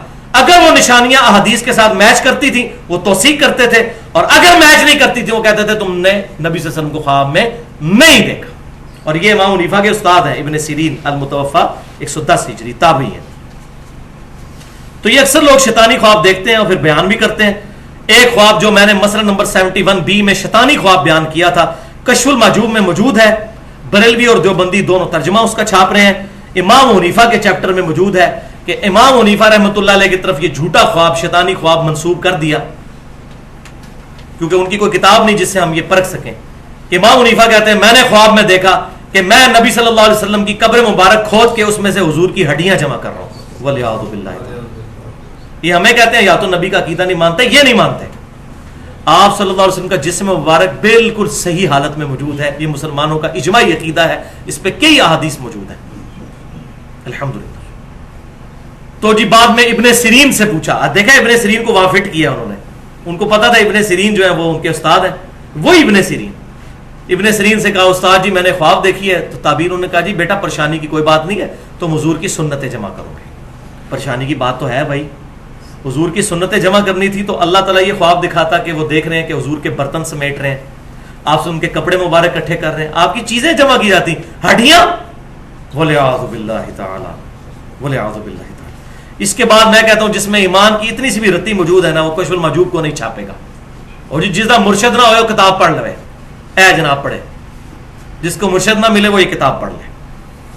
اسی طریقے سے نور الدین زنگی والا واقعہ آپ نے اکثر سنا ہوگا. وہ یہودی تھے, نبی صلی اللہ علیہ وسلم کا جسم مبارک قبر سے نکالنا چاہتے تھے. تو آپ صلی اللہ علیہ وسلم نور الدین زنگی کو خواب میں آئے اور کہا کہ جی پہنچ. ولیعوذ باللہ تعالی. اگر یہی معاملات ہونے ہوتے بھائیوں, تو جب یزید نے مسجد نبوی میں 3 دن تک گھوڑے باندھے تھے اور وہ مسجد نبوی میں لید بھی کرتے رہے واقعہ حرہ کے دوران, اس وقت نبی صلی اللہ علیہ وسلم نے کسی کو کیوں نہیں بلایا؟ دنیا بقدر ایفٹ ہے. دنیا میں یزید کے دور کے اندر صحیح مسلم میں موجود ہے, خانہ کعبہ کو اس نے آگ بھی لگائی, شہید کر دیا. حجاج بن یوسف نے دوسری دفعہ کیا, لیکن وہ لشکر ابابیل والا ابراہ کے لیے آیا, ان کے لیے نہیں آیا. یہ اللہ کا معاملہ ہے کب یہ معاملات کرے. تو نبی صلی اللہ علیہ وسلم کے جسم مبارک کی حفاظت کے لیے آپ صلی اللہ علیہ وسلم کو کسی, تو آپ پھر اس میں یہ بول دوں ان کے والے عقیدے سے کہ حضور نے وہ امتیوں سے مدد مانگ لی تو امتی حضور کے مشکل کشا ہوئے, معاذ اللہ استغفر اللہ. تو یہ جھوٹا واقعہ, اس کی کوئی سند نہیں ہے. جس بندے نے واقعہ بیان کیا ہے سمہوتی نے, وہ 10ویں صدی ہجری کا بندہ ہے. 9ویں کے بالکل اینڈ پہ پیدا ہوا, 10ویں میں فوت ہوا 911 ہجری میں. اور اس نے جو یہ واقعہ بیان کیا وہ اپنے سے بھی تقریباً 300-400 سال پہلے کا واقعہ, اور سند کوئی بیان نہیں کیا, یہ بے سند واقعہ ہے. میں ساری جماعتوں کے ساتھ رہوں, سب لوگ تھوک کے حساب سے اس طرح کے خواب بیان کرتے ہیں. آپ دعوت اسلامی میں یہ سبز پگڑیوں والی جماعت میں چلے جائیں, انہوں نے پوری کتابیں چھاپی ہوئی ہیں دعوت اسلامی کی بہاریں.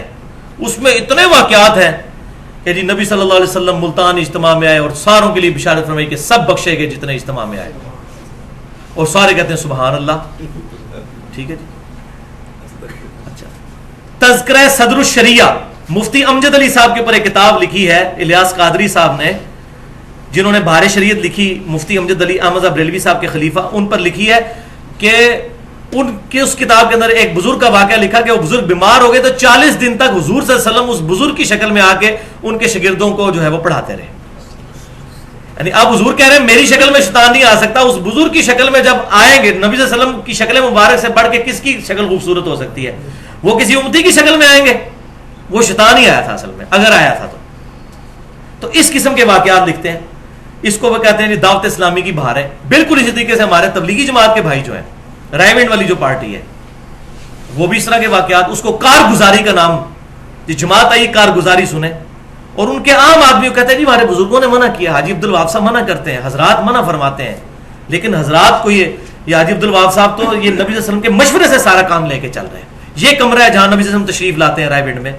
ٹھیک ہے، شکر ہے میں نے اس کمرے کی زیارت نہیں کی، مجھے بڑا شوق تھا اس وقت، میں بھی تبلیغی جماعت میں تھا، لیکن بڑا رش تھا، میں جا نہیں سکا اس کمرے تک. تو یہ یہاں نبی صلی اللہ علیہ وسلم آتے ہیں، تشریف لاتے ہیں، اور یہ حاجی عبد الوہاب صاحب ان کے مشورے سے یہ سارا جماعت کا کام لے کر چل رہے ہیں. تو یہ وہ بھی بیان کرتے ہیں. اور طاہر القادری صاحب کا خواب تو ماشاءاللہ انٹرنیٹ کے اوپر موجود ہے. انہوں نے یہاں تک کہہ دیا کہ جی نبی صلی اللہ علیہ وسلم نے واپسی پہ مدینہ شریف جانے کے لیے مجھ سے ٹکٹ مانگا، اور ٹیکسی کا کرایہ بھی یہاں پر پھرنے کے لیے مجھ سے مانگا. اور پھر وہ کہتے ہیں جی میں نے خواب دیکھا ہے، اللہ کی قسم میں جھوٹ نہیں بولتا. اور میں طاہر القادری صاحب، الیاس قادری صاحب، حاجی عبد الوہاب صاحب، ان سارے بزرگوں کی 100% تصدیق کرتا ہوں کہ واقعی یہ خواب دیکھتے ہیں. اور یہ میں وہ شرح صدر جو مجھے ہوا ہے وہ میں بیان کرنے لگا ہوں. یہ بالکل صحیح کہتے ہیں، یہ جھوٹ نہیں کہتے، ان کو خواب آتے ہیں. دماغ خراب ہے کسی کا خواب بیان کرے اس طرح.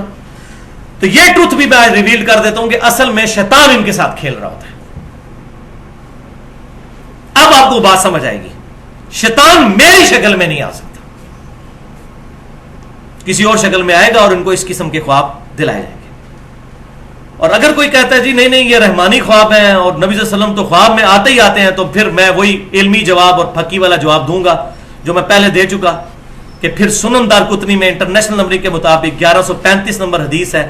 امام دارقطنی نے اپنے استاد ابو جعفر احمد بن اسحاق سے نقل کیا کہ وہ کہتے ہیں کہ میں بھی پہلے خود کوفیوں کے مذہب پہ تھا اور رفع الیدین کا قائل نہیں تھا. پھر میں نے نبی صلی اللہ علیہ وسلم کو خواب میں دیکھا کہ آپ صلی اللہ علیہ وسلم نے نماز شروع کرتے وقت رفع الیدین کیا، رکوع میں جاتے وقت کیا اور رکوع سے اٹھتے وقت. تو میرے موقف جو ہے اس معاملے میں پھر چینج ہو گیا، اس میں امپلائڈ ہے یہ بات. تو یہ پھر کہیں کہ یہ خواب ہے تو آپ بھی سب کے سب رفع الیدین شروع کر دیں. اتنے بڑے بزرگ کا خواب ہے، اور یہ بزرگ کوئی آج کے نہیں ہے، 900-1000 سال پرانے بزرگ ہیں، یہ 1000 سال پرانے بزرگ. تو خواب مانے پھر کہیں گے نہیں ہم اپنے بزرگوں کا ہی خواب مانتے ہیں. تو یہ اپنے بزرگوں کے خواب کیا بیداری میں ان کے معاملات مانتے ہیں. اور اس حد تک یہ آخر کے لیے میں نے واقعہ رکھا تھا جو مشہور ہے، ہمارا جو ریسرچ پیپر ہے رسول اللہ کی آخری وصیتیں صلی اللہ علیہ وسلم، ریسرچ پیپر نمبر 1، اس پہ بھی میں نے یہ واقعہ ڈالا ہے. یہ میں اینڈ پہ بیان کر دیتا ہوں. فضائل اعمال کے اندر جو چیپٹر الگ سے فضائل درود اور فضائل حج چھپا ہوا ہے. فضائل حج جو رائے ونڈ سے کتب خانہ فیضی سے شائع ہوتی ہے لاہور سے، واقعہ نمبر 12 صفحہ 166.